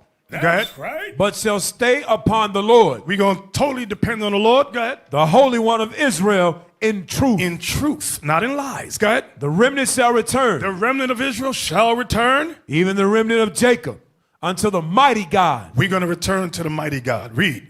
For though thy people Israel be as the sand of the sea, yet a remnant of them shall return. Everybody ain't going to return. Only a remnant. Although we're the largest nation on the planet, God says only a remnant shall return. So don't get your feelings hurt when people say, I don't want to hear that. Let them die. Let them go. Read again. Right. For though thy people Israel be as the sand of the sea, yet a remnant of them shall return. Mm-hmm. The consumption decreed, The destruction, which is the consumption decreed, shall overflow with righteousness. with righteousness. This destruction that's coming is all based upon righteousness. Everyone's going to get paid back for the evil that they have done on this earth. Go ahead. For the Lord God of hosts shall make a consumption, even determined, in the midst of all the land. In the midst of all the land. Go ahead. Therefore, thus saith the Lord God of hosts, O my people that dwellest in Zion, be not afraid of the Assyrian. Wait. Oh, my people that dwellest in Zion, that's us. Be not afraid of the Assyrian, because it's the Assyrian, modern state of Israel, that's here making laws and legislation of hate speech. You can't say this. It's anti-Semitism. You can't do that. And they're going to make more grievous laws soon to come. Read. Therefore, thus saith the Lord God of hosts, O my people that dwellest in Zion, be not afraid of the Assyrian. He shall smite thee with a rod. You see what he's going to do? He shall smite thee with a, God is prophesying. These people is going to smite you with a rod. Right? And shall lift up his staff against thee, after the manner of Egypt. Just like ancient Egypt did. The Assyrian are these so-called people we call Jewish today. That's them. God said they're going to raise up a rod against you and smite you, just like ancient Egypt did. Go ahead. For yet a very little while, and the indignation shall cease, and mine anger in their destruction. And mine anger in their destruction. Go ahead. And the Lord of hosts shall stir up a scourge for him according to the slaughter of Midian at the rock of Oreb. Right. And as his rod was upon the sea, so shall he lift it up after the manner of Egypt. Watch this. And it shall come to pass in that day that his burden shall be taken away from off thy shoulders. So the same way they have a yoke on the Palestinians over there, they have a yoke on our people over here. So read that verse again, 27. And it shall come to pass in that day that his burden shall be taken away from off thy shoulder, and his yoke from off thy neck, and the yoke shall be destroyed because of the anointing. The anointing is Christ. That's the Holy Spirit. Because of the anointing, Christ is going to break their yoke from us. Go ahead. He is come to Ajath. He is passed to Migron. At Michmash, he have laid up his carriages. Right, these are weapons of war, the vehicles of war. Go ahead. They are gone over the passage. They have taken up their lodging at Gabah. Ramah is afraid. Gibeah of Saul is fled. All nations are going to flee when war comes. Go ahead. Lift up thy voice, O daughter of Galim. Cause it to be heard unto Laish, O poor Anathoth. Madmenah. So these are nations at war. Go ahead. Madmenah is removed. The inhabitants of Gebim gather themselves to flee. Go ahead. As yet shall remain at Nob that day. He shall shake his hand against the mount of the daughter of Zion, the hill of Jerusalem. That's us. Go ahead. Behold, the Lord of hosts, shall lop the bow with terror. So notice that. Behold, the Lord of hosts shall lop the bow with terror. God's going to bring terror on the land of Israel. He's going to destroy them. Go ahead. The high ones of stature. You see that? And the high ones of stature shall be hewn down. Shall be hewn down, mean cut down. And the haughty shall be humbled. Shall be humbled. Go ahead. And he shall cut down the thickets of the forest with iron. That's an iron weapon of war, a missile. Go ahead. And Lebanon shall fall by a mighty one. And Lebanon shall fall by the mighty God. The mighty one is the Lord, which goes back to verse 21. Read 21 again. Verse 21.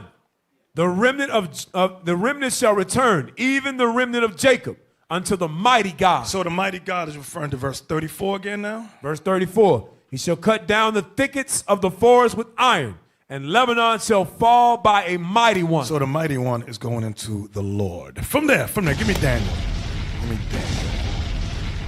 I'm dealing with prophecy today. Daniel 8. Daniel chapter 8. And let's look at verse 23. The book of Daniel, chapter 8, verse 23. And in the latter time of their kingdom. And in the latter time of their kingdom. The there, this is the fourth empire. This is the Roman Empire, which has gone up to America today. That's what it's talking about, the white man's empire. Read it again. And in the latter time of their kingdom, when the transgressors are come to the full. When the sins are come to the full.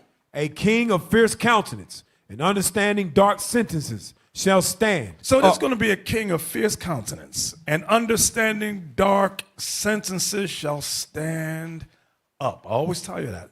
Don't look for one particular guy. Why? Because they move. They die in return. Like a president. He only can lead for 2 terms max. That's 8 years. So stop looking for that. Okay? Even a pope, he may die. A pope can die, and they got to have somebody take his seat. Now, commentators often say it's Antiochus Epiphanes. Can we put that on the screen? They often say that this guy that is talking about it is Antiochus. Epiphanes is an ancient Greek epithet that means manifest or God manifest. It was used by several Hellenistic rulers, including Antiochus IV Epiphanes, who was the king of the Seleucid Empire from 175 to 164 BCE. So Epiphanes means God manifest on earth. So you may say, okay, because Christians will say, especially Seventh-day Adventists, that was Jehovah's Witnesses say that was only back then. Give me the next one about the Pope. Watch this. Read that. The title, Vicar of Christ on Earth, is a title used in the Roman Catholic Church to refer to the Pope. Aren't those names similar? And Epiphanes was God manifest on earth. This is what is Vicar of Earth.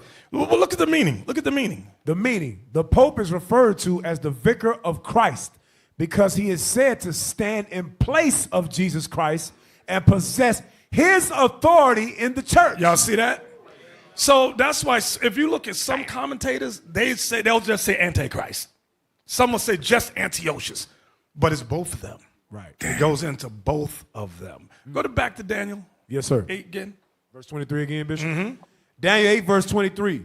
And in the latter time of their kingdom, when the transgressors are come to the full, a king of fierce countenance and understanding dark sentences shall stand up. There's a lot of them too. So if you hear me just say the Pope, I'm not meaning just the Pope. Esau in general, that guy's just one of the leaders. But you got archbishops and all these titles these dudes got. Go ahead.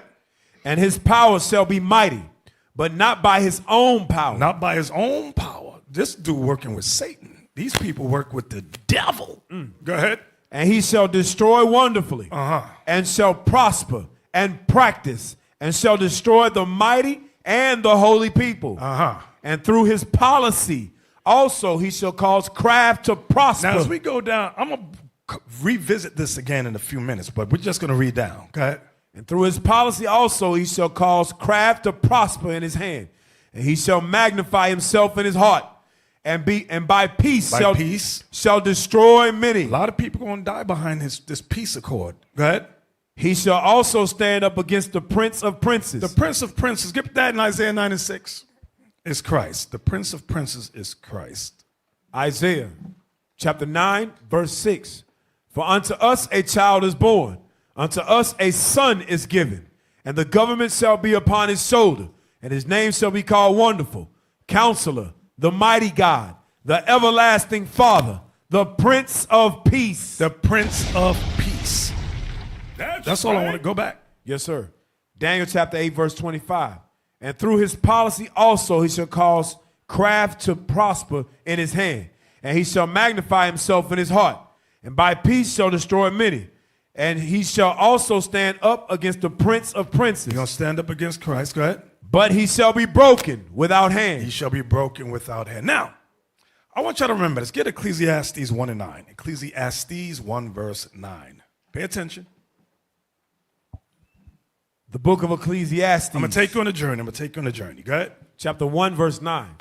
The thing that hath been. Stop. The thing is talking about, write this down, spirits on earth.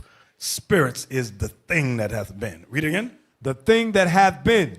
It is that which shall be. It is that which shall be. Talking about spirits return. Go ahead. That which is done. That which is done, meaning events on earth. Whether you do good or bad, the things that was done in the past, go ahead. And that which is done is that which shall be done. Is that which occurs even in the future. Go ahead. And there is no new thing. And there's no new spirits under the sun. Now read the verse again. The thing that hath been. Spirits of man.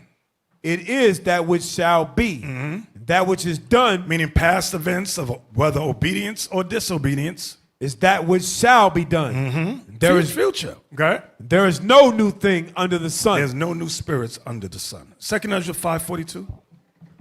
2nd Esdras 5:42. The book 2nd Esdras 5:22. Go ahead. Yes, sir. The book of 2nd Esdras, chapter 5, verse 42. And he said unto me, I will liken my judgment unto a ring. Like as there is no slackness of the last, even so there is no swiftness of the first. Y'all see that? So God's judgment is like a ring.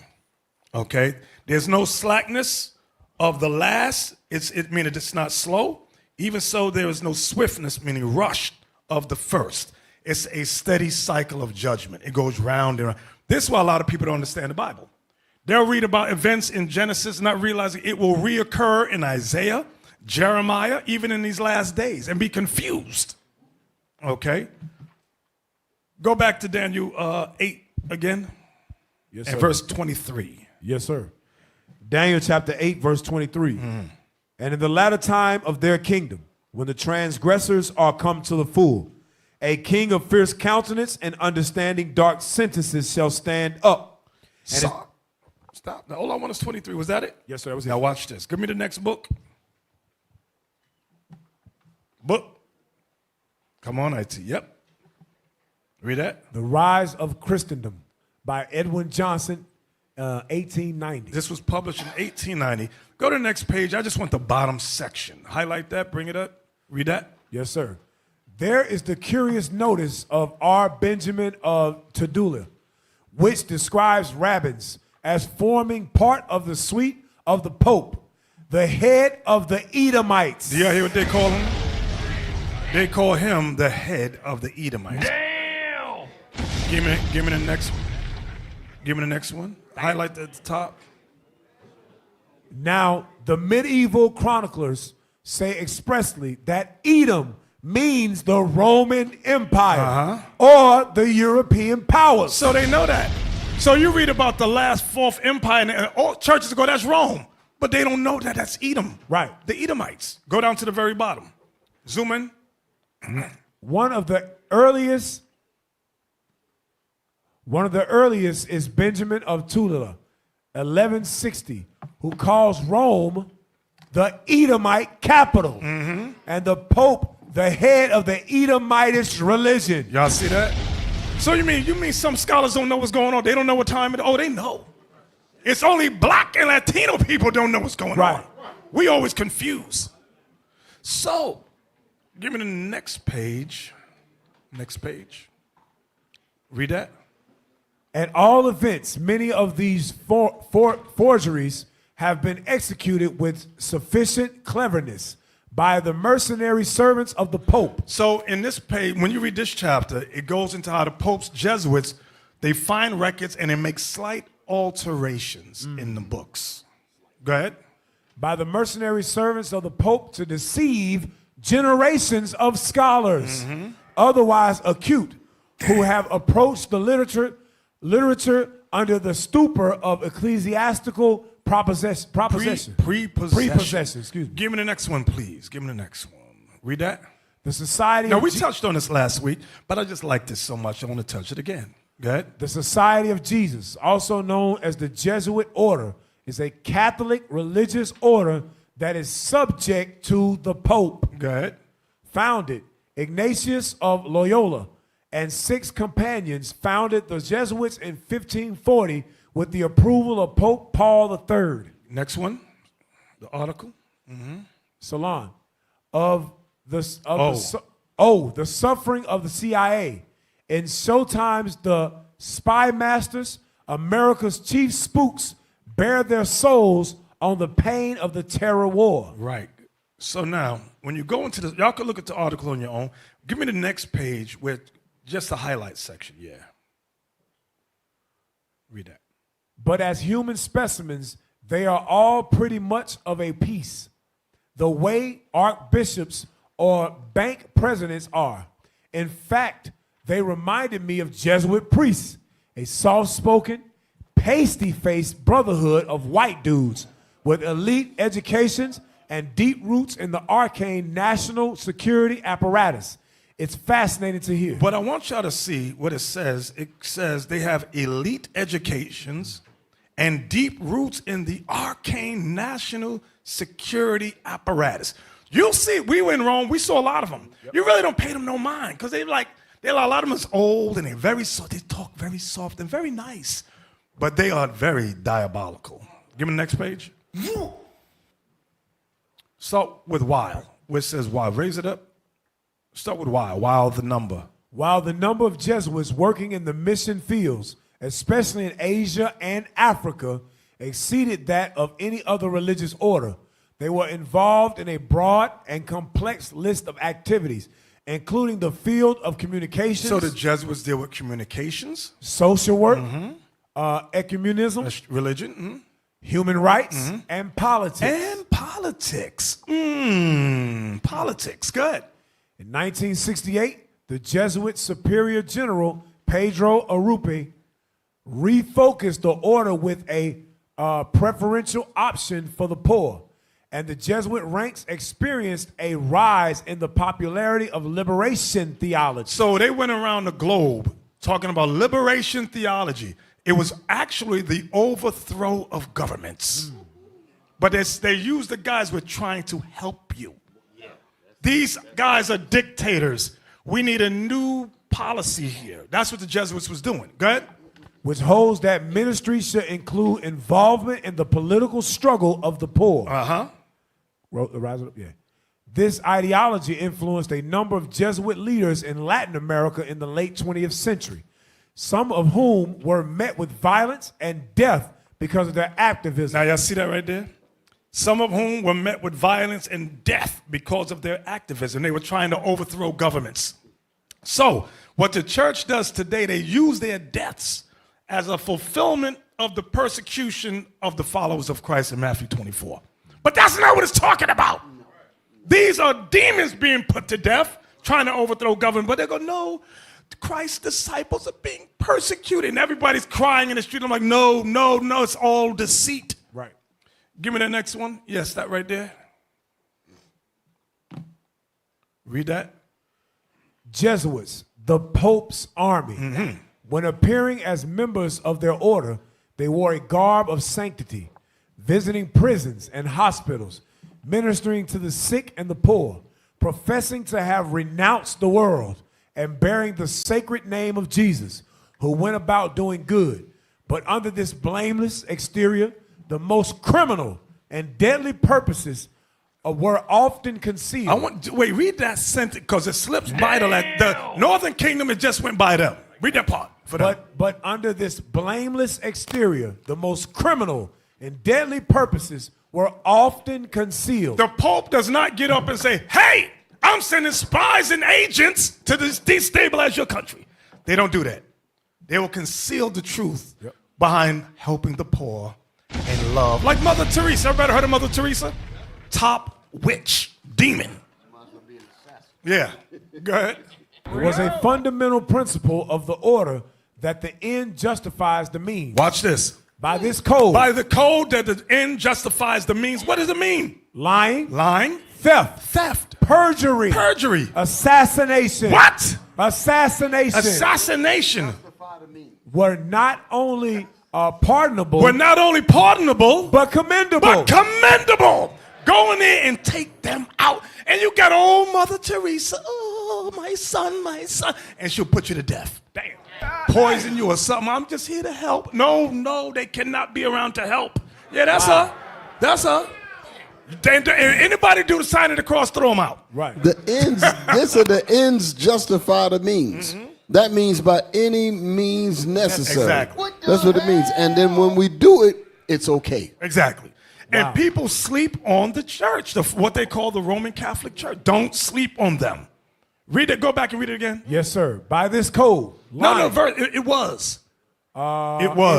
It was a fundamental principle of the order that the end justifies the means. By this code, lying, theft, perjury, assassination were not only pardonable, but commendable. That's their code of ethics. You just read their code of ethics right there. Yes, sir. Lying, stealing, murdering, that's their thing. Pastime. Go ahead. When they serve the interests of the church. When they serve the interests of the church. Remember, it said one of the interests was politics. Go ahead. Under various disguises, the Jesuits worked. Wait! Under various, what was that word? Disguises. They don't always come in appearing as they ought to. They come with disguises. Go ahead. Under various disguises, the Jesuits worked their way into offices of state, climbing up to be the counselors of kings. Y'all see that? Climbing up to be the councils of kings. And shaping the policy of nations. See, that's the politics. Go ahead. They became servants to act as spies upon their masters. See that? They act as spies upon their masters. Go ahead. They established colleges for the sons of princes and nobles. Y'all see that? They established colleges for the sons of princes and nobles. Go ahead. And schools for the common people. Now, this ain't in the media. Most people have never seen this or know about this stuff. Go ahead.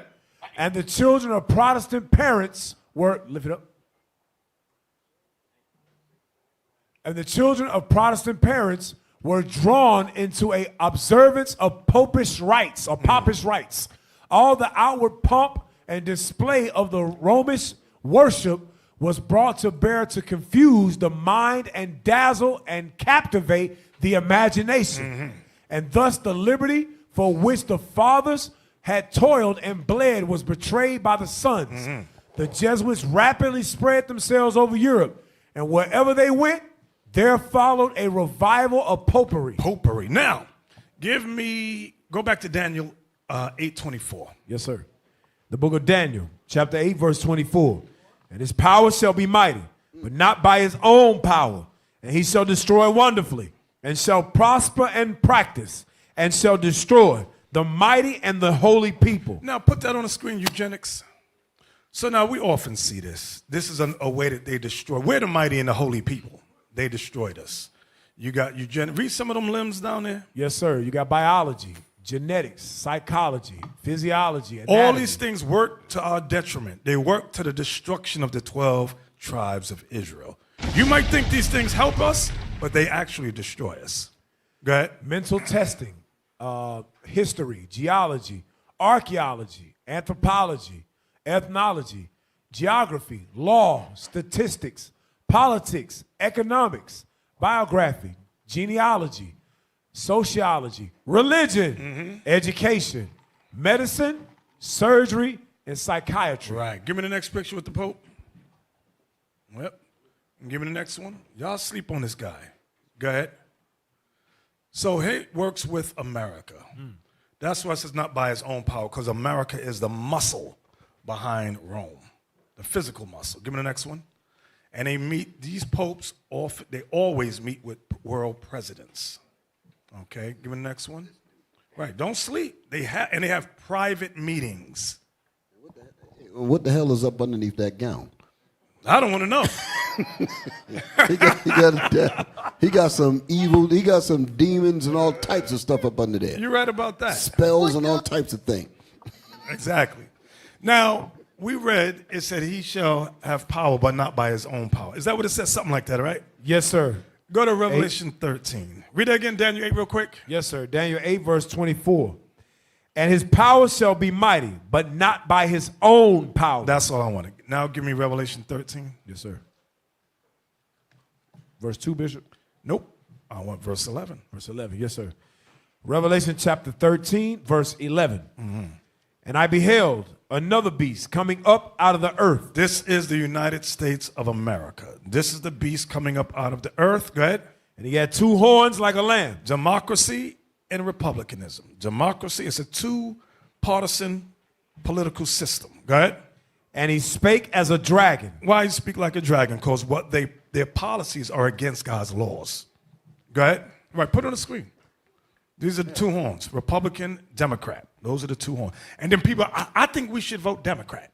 What part of the beast is you going to vote for? I'm thinking Republican. You simple as hell. Exactly. Go ahead. And he exercises all the power of the first beast. He exercises all the power of Rome. Go ahead. Before him. Before him. Remember, Rome, when you read the history, was a power on earth. Now Rome is religious. But America has come up in power. Read that part again. Yes, sir. Verse 12. And he exercises all the power of the first beast before him. That was Rome. And causeth the earth and them which dwell therein to worship the first beast. To worship Rome. Whose deadly wound was healed. Whose deadly wound was healed. That's the Renaissance. The healing is called Renaissance. Okay? So when it says to worship the first, everything we have, pretty much have in this system, from the dollar bill written in the Roman numerals, the days of the months are Roman, days of the weeks, many of the holidays are all from Rome. Everybody understand that? Read. Verse 13.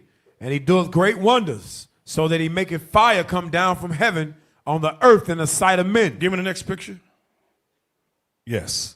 The atomic bombing of Hiroshima, August 6, 1945. This is how fire fell from heaven. This is how he make fire come down from heaven. Give me the next one.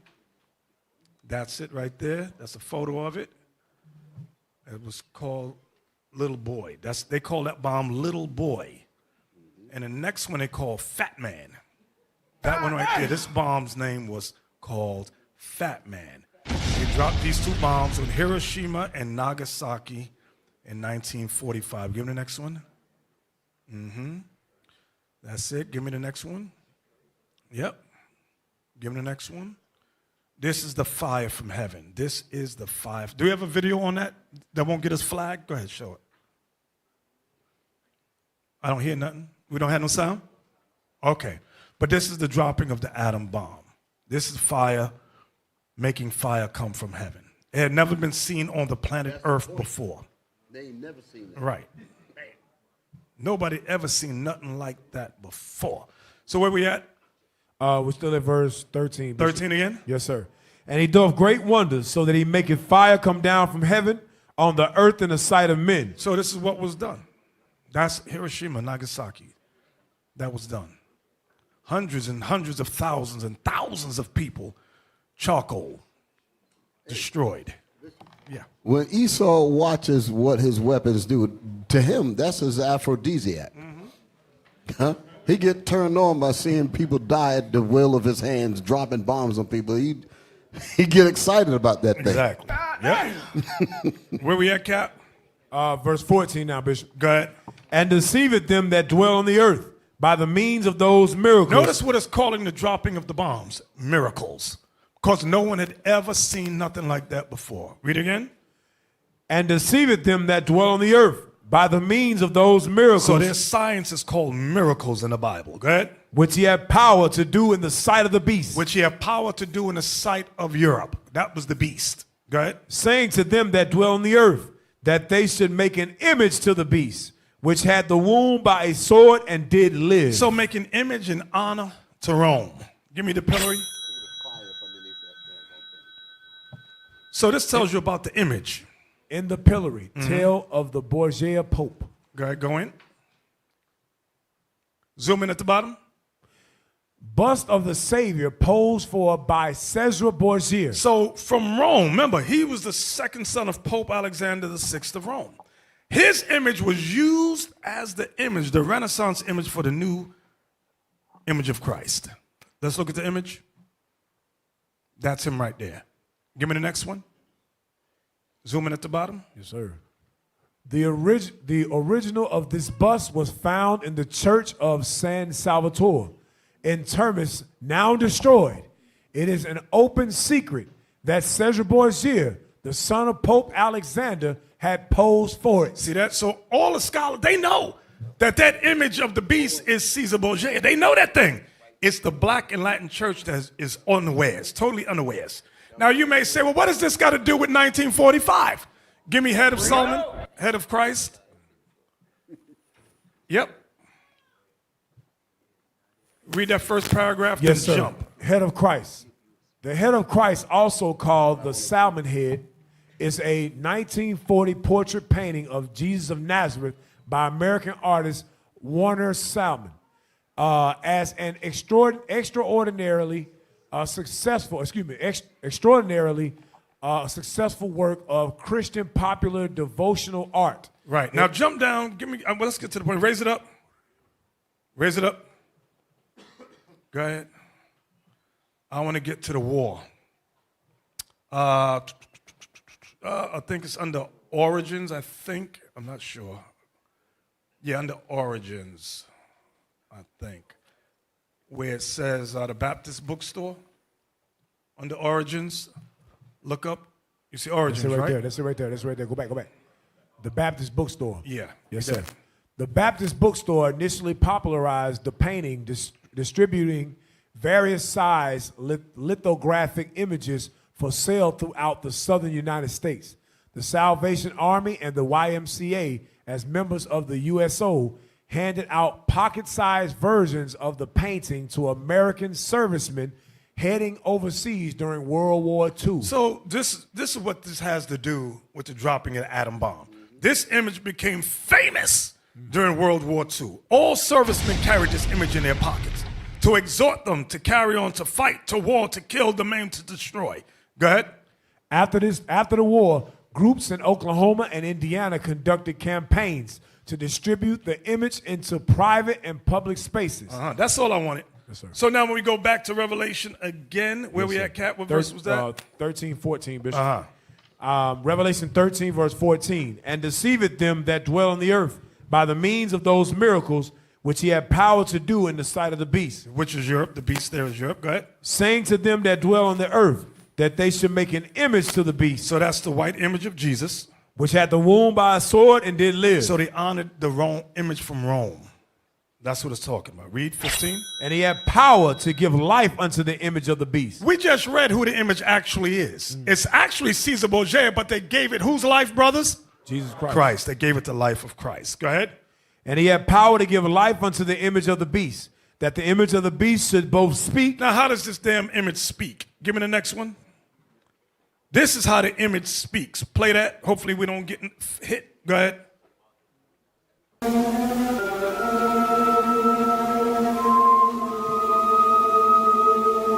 They find an actor that's similar to Caesar Borgia. That's what they do. Ecce homo. Ecce homo. Behold the man. Behold him, man. Don't you realize I have the power to release you? Have you crucified? You would have no power over me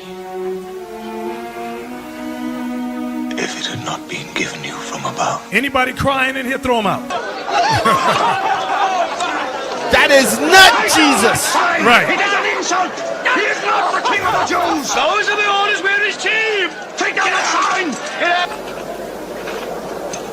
Father, forgive them. Hey, pause. Look out. Yo, that Jesus is a homosexual right there. Watch it there. You see how he on the cross? He's like, Father, forgive them. That's not how my king talk. That's right. That's not how my king look, man. That Jesus is a homosexual. It's a Batman. It's a Batman. Am I Batman? But that's how the image speaks. They hire an actor that looks like Caesar Borgia, and they have him speak the words of the Bible. Everybody got that, right? Let's go back. Cat, where we at? Still in verse 15, Bishop. Go ahead. And he had power to give life unto the image of the beast, that the image of the beast should both speak and cause that as many as would not worship the image of the beast should be killed. So back then, we know, give me the image of Atahualpa. Yes. If we didn't worship Christianity, white Jesus included, they literally killed us. That's Northern Kingdom there. Give me Southern Kingdom. And they burned us alive too. Give me the next clip. The Roman Catholic Church epitomizes white supremacy. In all its various denominations, whether they call, we're Protestant. The only thing they protest against the church, they protest against the Pope being the vicar of Christ. But all the teachings of the Pope, the Roman Catholic Church, they follow. 9 out of 10. Read some of those names. Yes, sir. Eastern and Western Orthodox, Jehovah's Witness, Presbyterian, Lutheran, World Council of Churches, Born Again, Methodist, Mormon, Episcopalian, Evangelical, Pentecostal, Baptist, Adventist, Protestant, Anglican, Calvinist, Hinduism, Buddhism, and Islamic. They all stem from this. Yes, including, yeah. Well, Hinduism was before. This is the same crap. Same garbage. And that charismatic crap right there. Give me the next one. Read that. Man-made religions. Colossians chapter 2, verse 8. Now, these are the Protestants. They'll say, no, we're not with the Catholic Church. Oh, yes, they are. They all follow white Jesus. Yep. They all believe in white supremacy. Go ahead. Father of hermeneutics, Frederick Schleiermacher, created the Baptist religion in 1608. John Smith. Joseph Smith created the Mormon religion in 1830. Ellen G. White created the Seventh-day Adventist religion in 1863. Charles Taze Russell created the Jehovah's Witness religion in 1872. And Charles Parham created the Pentecostal religion in 1901. Now, let's go back to Daniel 8 and 24. I told you I'm going to keep going back and forth. I'm going back and from Daniel 8 to Revelation 13. Daniel 8 and all I want is verse 24. Yes, sir. Verse 24. And his power shall be mighty, but not by his own power. Not by his own power. Go ahead. And he shall destroy wonderfully, and shall prosper, and practice, and shall destroy the mighty and the holy people. Put that on the screen.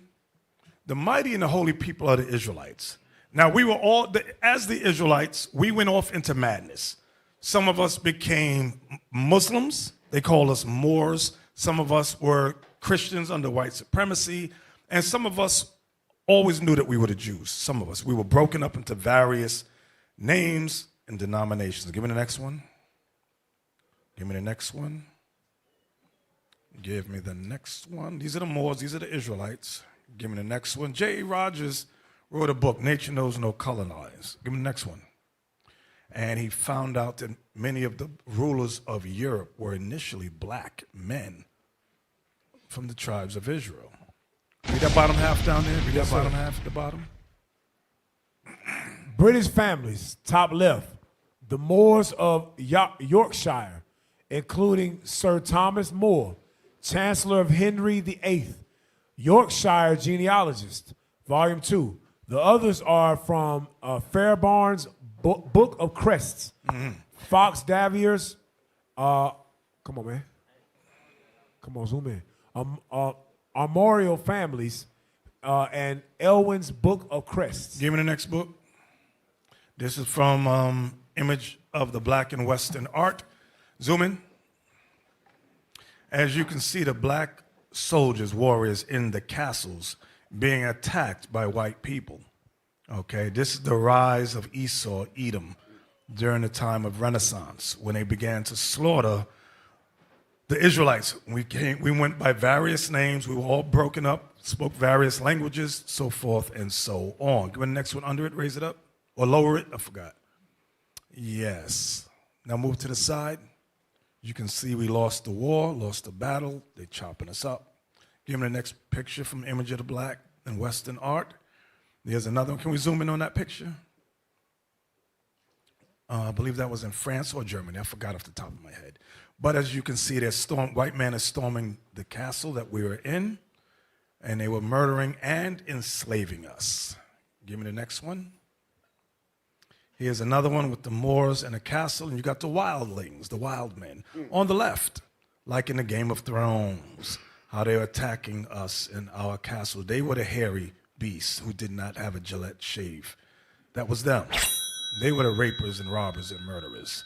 This is how they destroyed wonderfully the mighty and the holy people. Give me the next one. They enslaved us. Okay. Give me the next one. Put yokes of iron on our neck, like it says in Deuteronomy 28, verse 68. Okay, next one. So this is an example of Daniel 8 when it said they shall destroy wonderfully the mighty and the holy people. They conquered us, destroyed us. Give me the next images. Go ahead. And this is global. This is worldwide. They didn't just stop in France or Germany. They went wherever they found us, Northern Kingdom and Southern Kingdom. Well, they got us. They destroyed us. Okay, give me the next one. So that was Southern Kingdom. Next one. Now they went after Northern Kingdom. Go ahead.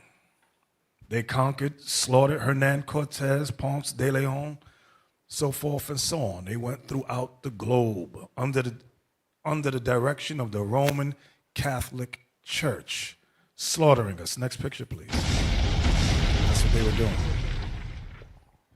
You know, as we were looking at those pictures with the chains on us, just for a second, yeah, that picture and the ones before it, the other ones, these pictures here, you notice that when our people see these pictures, it evokes no kind of reaction?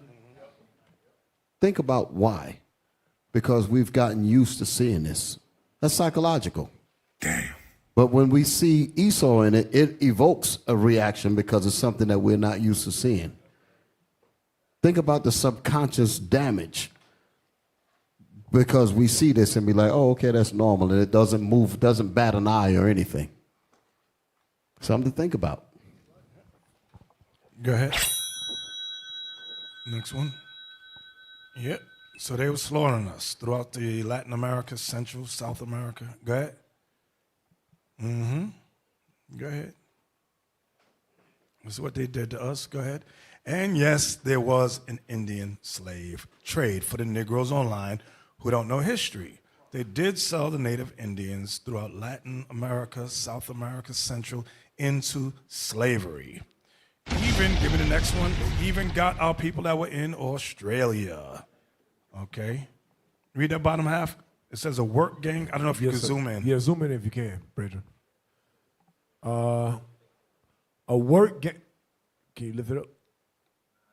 That's it. Okay. It's too pixelated. Okay. A work gang of chained indigenous Australians pictured around 1900 in, I can't say what that is. Prime Minister Scott Morrison. All right. So back to Daniel 8:24 again. Yes, sir. Daniel chapter 8, verse 24. And his power shall be mighty, but not by his own power. And he shall destroy wonderfully, and shall prosper and practice, and shall destroy the mighty and the holy people. So they destroyed us. Verse 25 now. And through his policy, also he shall cause craft to prosper in his hand. Hey, and you know what we just read? Hold on. Get Revelation. It just popped in my head. Revelation 13 and 7. Yes, sir. Revelation chapter 13 and verse 7. And it was given unto him to make war with the saints. Talking about the same thing. The mighty and holy people are the saints. Go ahead. And to overcome them. They overcame us and enslaved us. Go ahead. Power was given him over all kindreds and tongues and nations. They ruled the earth. So when we go back to Daniel 8 again, we're in verse 25. Yes, sir. Daniel 8:25. And through his policy also he shall cause craft to prosper in his hand, and he shall magnify himself in his heart, and by peace shall destroy many. Let's pause right there. And through his policy. Now, in order to understand the policy, you have to go through biblical precepts to find out what were many policies already established, and we can get a general idea of what's going to happen. First Maccabees 1.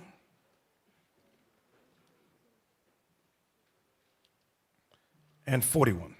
Yes, sir. First Maccabees chapter 1 and verse 41. First Maccabees 1:41. Moreover, King Antiochus wrote. So Antiochus, remember, that's Epiphanes. They got the same name as the Vicar of Christ, the Pope. Very similar meanings. Go ahead.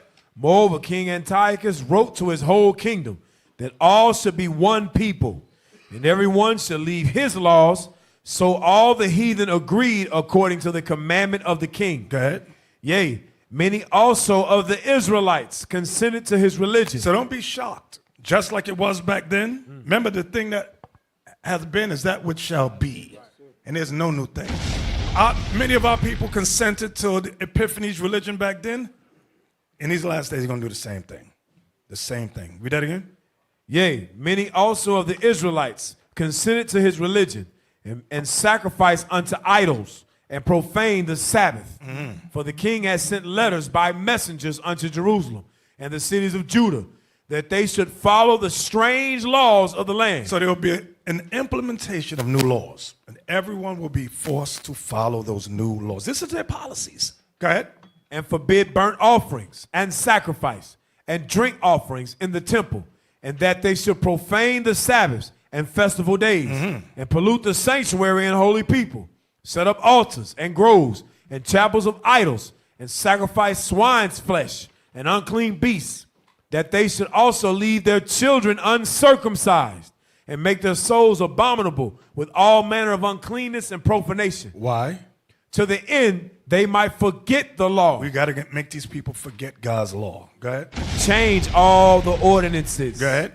And whosoever would not do according to the commandment of the king, he said he should die. That's what we were just reading in Revelation 13. It's going to happen again. It will happen again. Give me the next one. This is war! Put it on the screen. Let's raise that up right there. Read that. Abrahamic family house, Abu Dhabi. Right, raise it. So they have 3 buildings. Read those 3 buildings names at the bottom. Zoom it, go up a little bit, just go up just a little bit.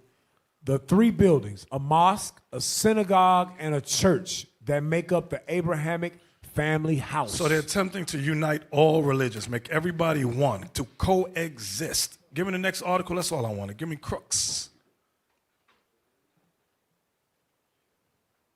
Crooks. Go ahead. Put it on the screen. Yes. Pope in Multi-Faith Singapore says all religions are a path to God. So he's saying that whatever religion you're in, it leads to the same way. And he's uniting all the leaders worldwide. Y'all keep sleeping on this man. Okay? So the question might be about not buying or selling. Not buying or selling, like we read in Revelation 13, is a tool to force compliance. Let me say it again. Not being allowed to buy or sell is a tool to force compliance. That when sin officially becomes the mark, because we know sin. Give me that in Job so we know what the mark. Go back to Revelation real quick. Revelation first, Bishop, then Job? Yeah, give me Revelation. Yeah, 13, 16. Yes, sir. Revelation chapter 13, verse 16. And he causeth all, both small and great, rich and poor, free and bond, to receive a mark in their right hand or in their forehead. So the question is always, what is the mark? Give me that precept in Job. Is it 10:14? The mark is sin. The book of Job, chapter 10, verse 14. If I sin, then thou markest me. If I sin, then thou markest me. Give me the one in Revelation 17 about on her forehead and in her hand. I'm not looking at it. Yes, sir. Revelation chapter 17, verse 4. And the woman was arrayed in purple and scarlet color, and decked with gold and precious Y'all got the images for us. You can put them on the screen. Pay attention.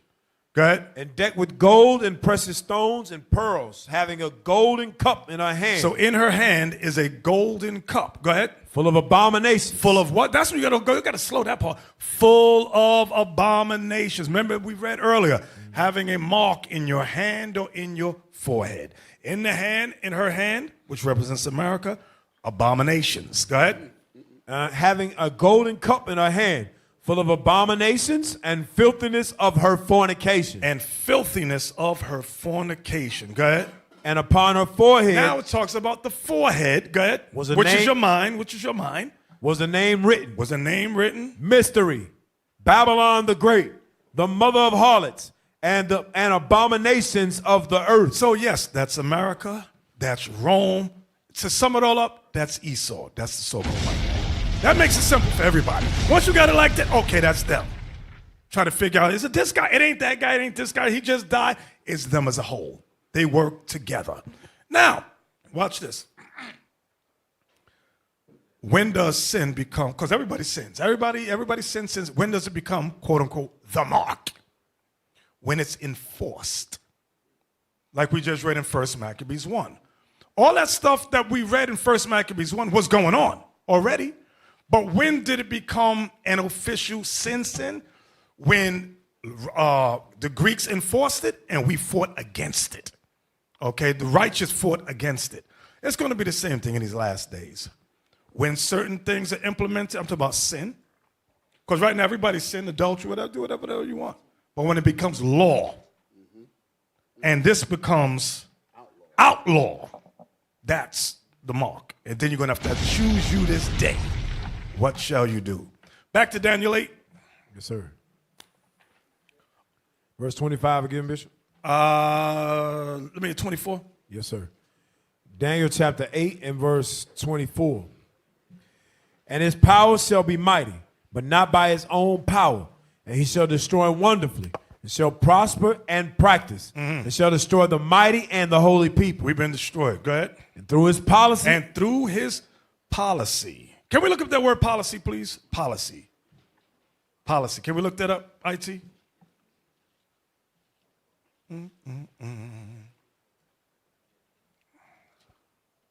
Let's read that.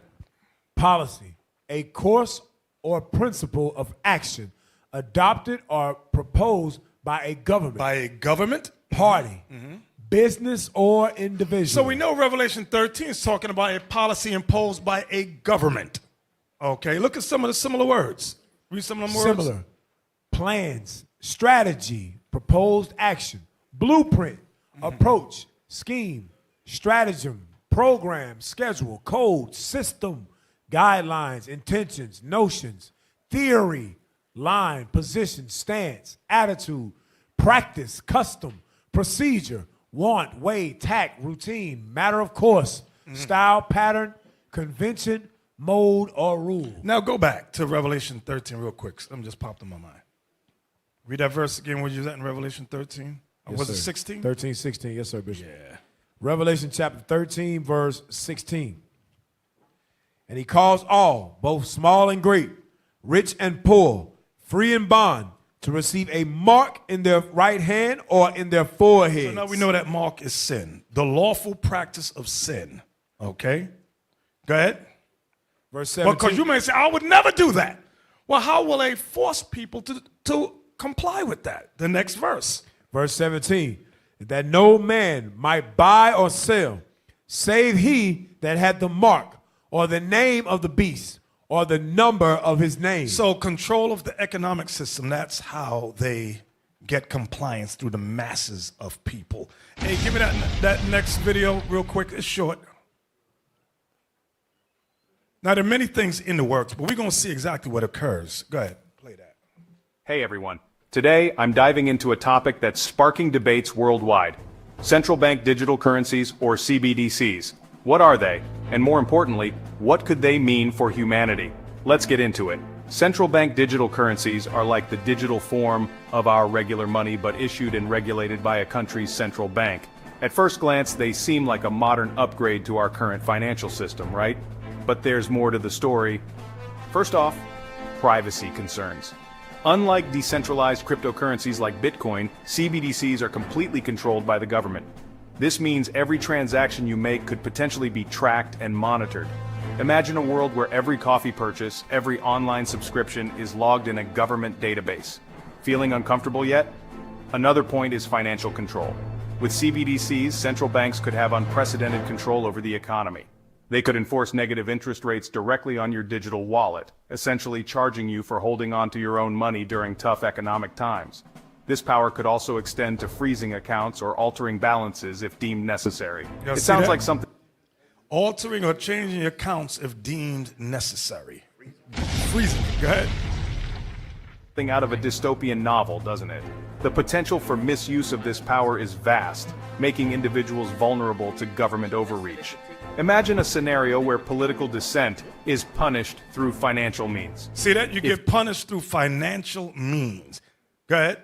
If you participate in a protest, the government could freeze your... If you participate in a...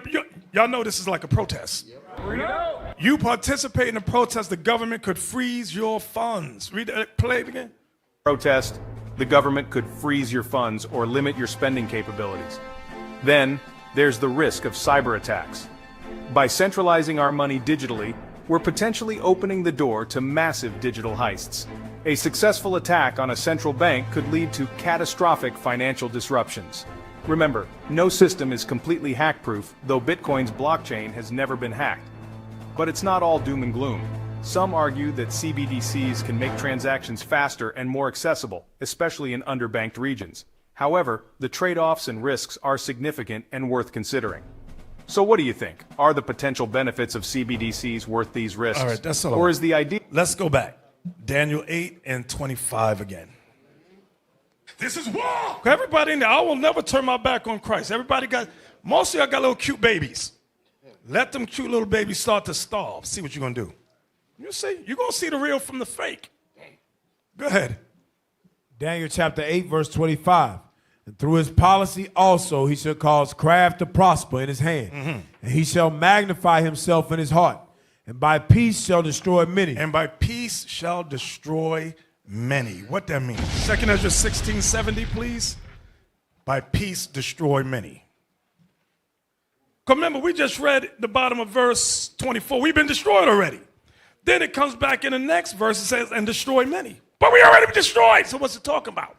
Something's going on here. Read this. 2 Ezra 16:70. Yes, sir. 2 Ezra chapter 16, verse 70. For there shall be in every place and in the next cities a great insurrection upon those that fear the Lord. Y'all see that? This is what Christ was warning us about in Matthew 24. This is what happened in 1 Maccabees chapter 1. Go ahead. They shall be like mad men, sparing none, but still spoiling and destroying those that fear the Lord. For they shall waste and take away their goods and cast them out of their houses. See that? Take away goods, cast us out of houses. That will be the penalty for going against the government, for going against the system. That's what Revelation 13 was saying. It's saying the same thing. Go ahead. Then shall they be known who are my chosen. Then shall be known who are my chosen. This is why all these classes are meant to build us up. The marriage class that Bishop went over today, that's to bring us closer to the one true God. Because right now we are in chaos in the marriages. This was married to that one again and got a divorce and married that one over there. Now they got kids. It's filthiness, wickedness, debauchery. The Most High said, I ain't dealing with that. Y'all like the BHI. Get yourselves together so I can draw nearer to you and open more wisdom to you. Where you at? Still in verse 72. Go ahead. For they shall waste and take away their goods and cast them out of their houses. Then shall they be known who are my chosen, and they shall be tried as the gold in the fire. Oh, we're going to be tried. All of us, male, woman, man, woman, boy, girl, we're going to be tried. Go ahead. Hear, O ye my beloved, saith the Lord. Behold, the days of trouble are at hand. The days of trouble are at hand. Get ready. Go ahead. But I will deliver you from the same. God promised I will deliver you from the same. Go ahead. Be not afraid. Don't be afraid. Neither doubt. Neither doubt. For God is your God. Didn't we read in Isaiah 10, it said, do not fear the... Hey, hold on, it just popped in my head. Yes, sir. Isaiah, I think it was 10 about the Assyrian. Fear not the Assyrian. Don't fear him. Yes, sir. And it said he'll pop you upside the head with a rod or something. Verse 24. Yes, sir. Isaiah 10, verse 24. Therefore, thus saith the Lord God of hosts, O my people that dwelleth in Zion, be not afraid of the Assyrian. He shall smite thee with a rod. That's right. And shall lift up his staff against thee, after the manner of Egypt. For yet a very little while, and the indignation shall cease, and mine anger in their destruction. That's right. Now let's go back. Yes, So it's saying the same thing. So read where you was at in Esdras. Yes, sir. 2 Ezra 16, verse 74. Hear, O ye my beloved, saith the Lord. Behold, the days of trouble are at hand, but I will deliver you from the same. Be not afraid, neither doubt. So it said, don't be afraid, don't doubt. Because it's a trying time. Why is God allowing my baby to starve? Why is God allowing this? It's to try and test us. Faith. Go ahead. Be not afraid. Hold on. Based on what Bishop is going over, if you are willingly sinning now, what makes you believe you're going to endure when they're forcing you to sin? There's nobody forcing you fornicating. Right. So what are you going to do then? You're going to turn against us. You're going to turn against the Lord. That's what's going to happen. You're going to find out in that time who believes. So it's time for us now to get our minds right so we can endure. The Lord will deal with us. But if you sin willfully now, I know what you're going to do then. Exactly. Where we at, Cap? We at 2 Ezra 16, verse 75. Go ahead. Be not afraid, neither doubt, for God is your guide, the guide of them who keep my commandments God is only the guide of them that keep the commandments. Go and ahead. precepts, And precepts. Go saith ahead. the Lord God. Let not your sins weigh you down, Let not your sins weigh you down. and let not your iniquities lift up themselves. Why I gotta stay married to this dude? Why I gotta stay married to this woman? I want to leave and get somebody else, get somebody new. No, don't let your iniquities rise up in you. Go ahead. Woe be unto them that are bound with their sins, Woe unto them that are bound with their sins. Go ahead. and covered with their iniquities. Covered with their sins. Like as a field is covered over with bushes, and the path thereof covered with thorns, that no man may travel through. Meaning there's no scripture we can reach you. We can't pull you out of that. You're so bound up in your sin. Was that it? No, sir. Go Well, ahead. yes, that was it, verse 77. Read the next Verse verse. 78. It is left undressed and is cast into the fire to be consumed therewith. That's destruction. 2 Thessalonians 2:10. We're still dealing with by peace shall destroy many. So that's an example. Here's another one. 2 Thessalonians 2:10. 2 Thessalonians chapter 2, verse 10. So we're explaining Daniel 8, and by peace shall destroy many. And with all deceivableness of unrighteousness. And with all deceivableness, meaning deceit, of unrighteousness means sin, breaking God's laws. In them that perish. In them that perish, meaning destined to die. Because they receive not the love of the truth. You see that? Because they receive not the love of the truth, which is Christ keeping the commandments. Go ahead. That they might be saved. That you might be saved. They rejected. That's what Revelation 13 was saying about the mark. It's all saying the same thing. When the Bible talks about the mark that we just read in Revelation 13, it's saying the same thing in Thessalonians. It's saying the same thing in Daniel 8. It's not saying nothing different. We got to be able to put the precepts together and see this is talking about the same damn thing. That's right. Read that again. Yes, sir. And with all deceivableness of unrighteousness in them that perish. Sin. Because they receive not the love of the truth. I ain't keeping no commandments. To hell with that black Jesus crap. Go ahead. That they might be saved. And for this cause, God shall send them strong delusion. America is the way. Roman Catholic, the Pope is the way. Go ahead. That they should believe a lie. I believe whatever the white man has said. I believe everything he says. Go ahead. That they all might be damned. That they all might be damned. Who believe not the truth. Who believe not the truth. But have pleasure in unrighteousness. But have pleasure in unrighteousness. Give me that clip. I mean, the picture here. Put that on the screen. Our people trust in the American society. Go ahead, next one. Vote, vote, vote, vote, vote. Give me the next ones. Then you got the religious ones. Political, religious. Go ahead. Now, Cap, go back to Daniel 8. Yes, sir. I think you was in, what verse were you in? 25. Well, no, we still at 24. Go ahead. Daniel chapter 8 and verse 25. And through his policy also, he shall cause craft to prosper So in his his hand. policy goes back what we read in Revelation 13 about that mark. You can't buy or sell unless you have the mark of sin. That's the policy he's talking about. Go ahead. And he shall magnify himself in his heart. He magnified. This guy calls himself Christ's replacement on earth. This man says he is God. Go ahead. That's the magnification. Go ahead. And by peace shall destroy many. Ain't going to kill a whole lot of people. Go ahead. And he shall also stand up against the prince of princes. That's Christ. But he shall be broken without hand. But he shall be. Can you put my images up there with Christ up there? Huh? Come on, dog. I ain't even got a little music here in North Kakalaka. I ain't got nothing happening here. Come on, y'all. Now, read that again, Captain Gedaliah. Yes, sir. Watch. Wait. I know North Carolina's slow out there a little bit. I know it's slow. We're gonna work with y'all. These guys. Or should I just blame Joseph? The hell is, did you see that, Joseph? You see that? The hell is this? Now, Cap, where are we at? All right, I'm trying to get my thought back because they messed me up. Yes, sir.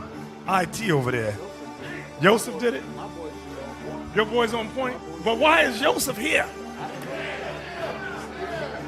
He got the memo. You got the memo? He got the bulletin. Okay. Cat, where are we at? Daniel chapter 8, verse 25. Now, pay attention. Daniel 8, 25. Go ahead again. And through his policy. And through, come on. Yeah, go ahead. Also, he shall cause craft to prosper in his hand. And he shall magnify himself in his heart. And by peace shall destroy many. Here it comes. He shall also stand up against the prince of princes. So the prince of princes is the black Messiah, Jesus the Christ. Right. Whom they call BHI call Yahweh Shai. Go ahead. But he shall be broken without hand. Christ is going to destroy this man without hand. Now, I'm going to give you all a few precepts to that. He shall be broken without hand. Revelation 19. Revelation chapter 19. Revelation chapter 19. And we want verse 19. Revelation chapter 19 and verse 19.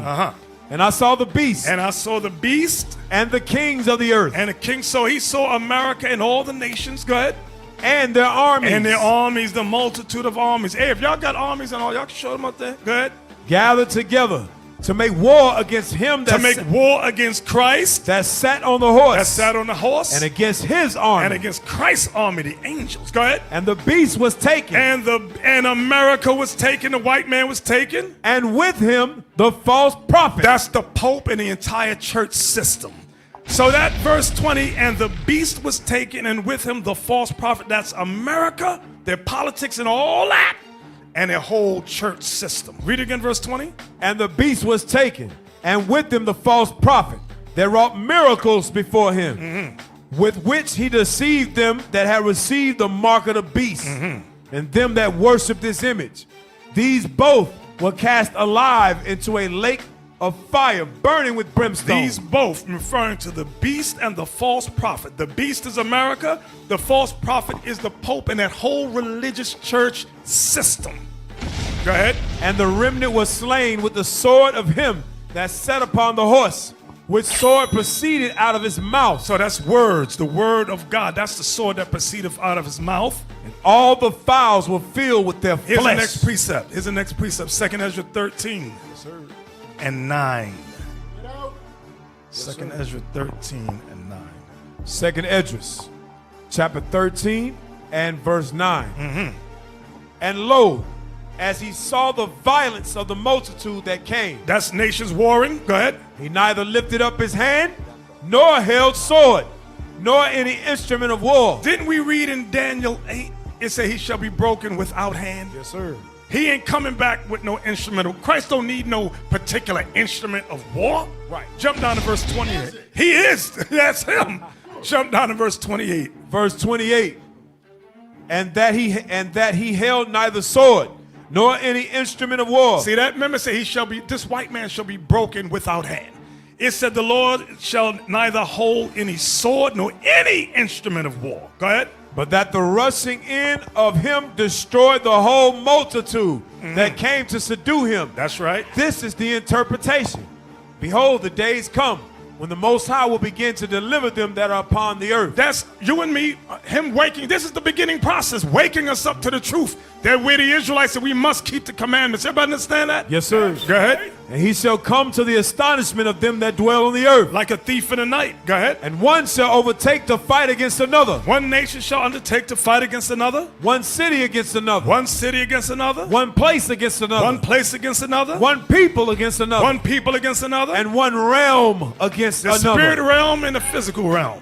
Go ahead. And the time shall be when these things shall come to pass. And the signs shall happen which I showed thee before. That's right. And then shall my son be declared. Then shall Christ appear. Go ahead. Whom thou sawest as a man ascending. And when all the people hear his voice, every man shall in their own land leave the battle they have one against another. That's right. And an innumerable multitude shall be gathered together as thou sawest them willing to come and to overcome him by fighting. By fighting. Go ahead. And he shall stand upon the top of Mount Zion. And Zion shall come and shall be showed to all men. Everybody gonna know that we're the Israelites. Go ahead. Being prepared. See us. Go ahead. Being prepared and builded, like as thou sawest the heel graven without hand. That's right. And this my son shall rebuke the wicked inventions of those nations. So the Lord don't care about the ICBM, the hydrogen bomb, the atomic bomb, the nuclear intercontinental ballistic. He don't give a damn about none of that. Go ahead. And this my son shall rebuke the wicked inventions of those nations, which for their wicked life are fallen into the tempest. That's right. And shall lay before them their evil thoughts. He's going to lay before them their wicked thoughts. And the torments wherewith they shall begin to be tormented. That's right. Which are like unto a flame. And he shall destroy them without labor. Do y'all see that? He shall destroy them with, this is what Daniel 8 was saying. Right. He shall be broken without hand.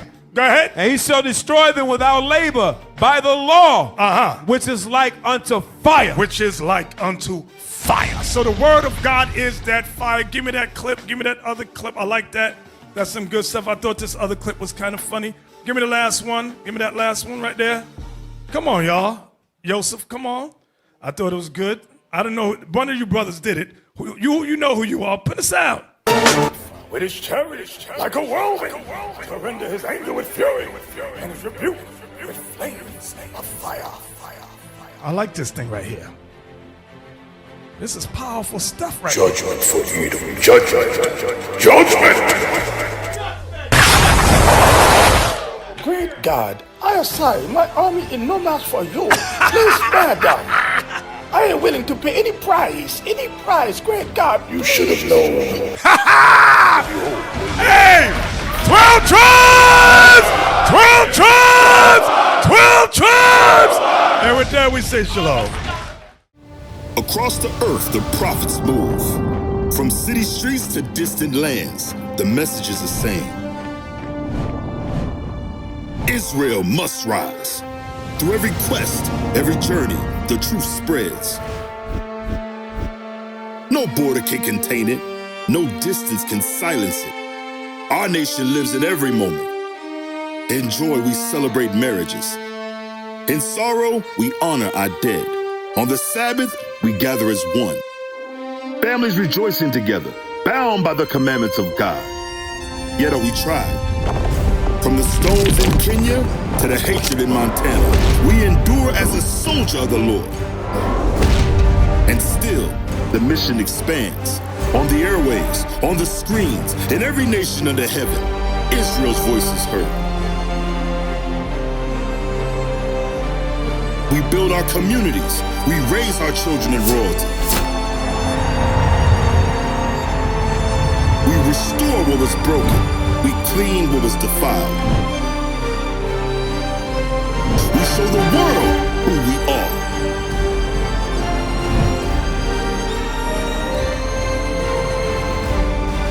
This is Israel united in Christ. Nation in motion. Nation endures.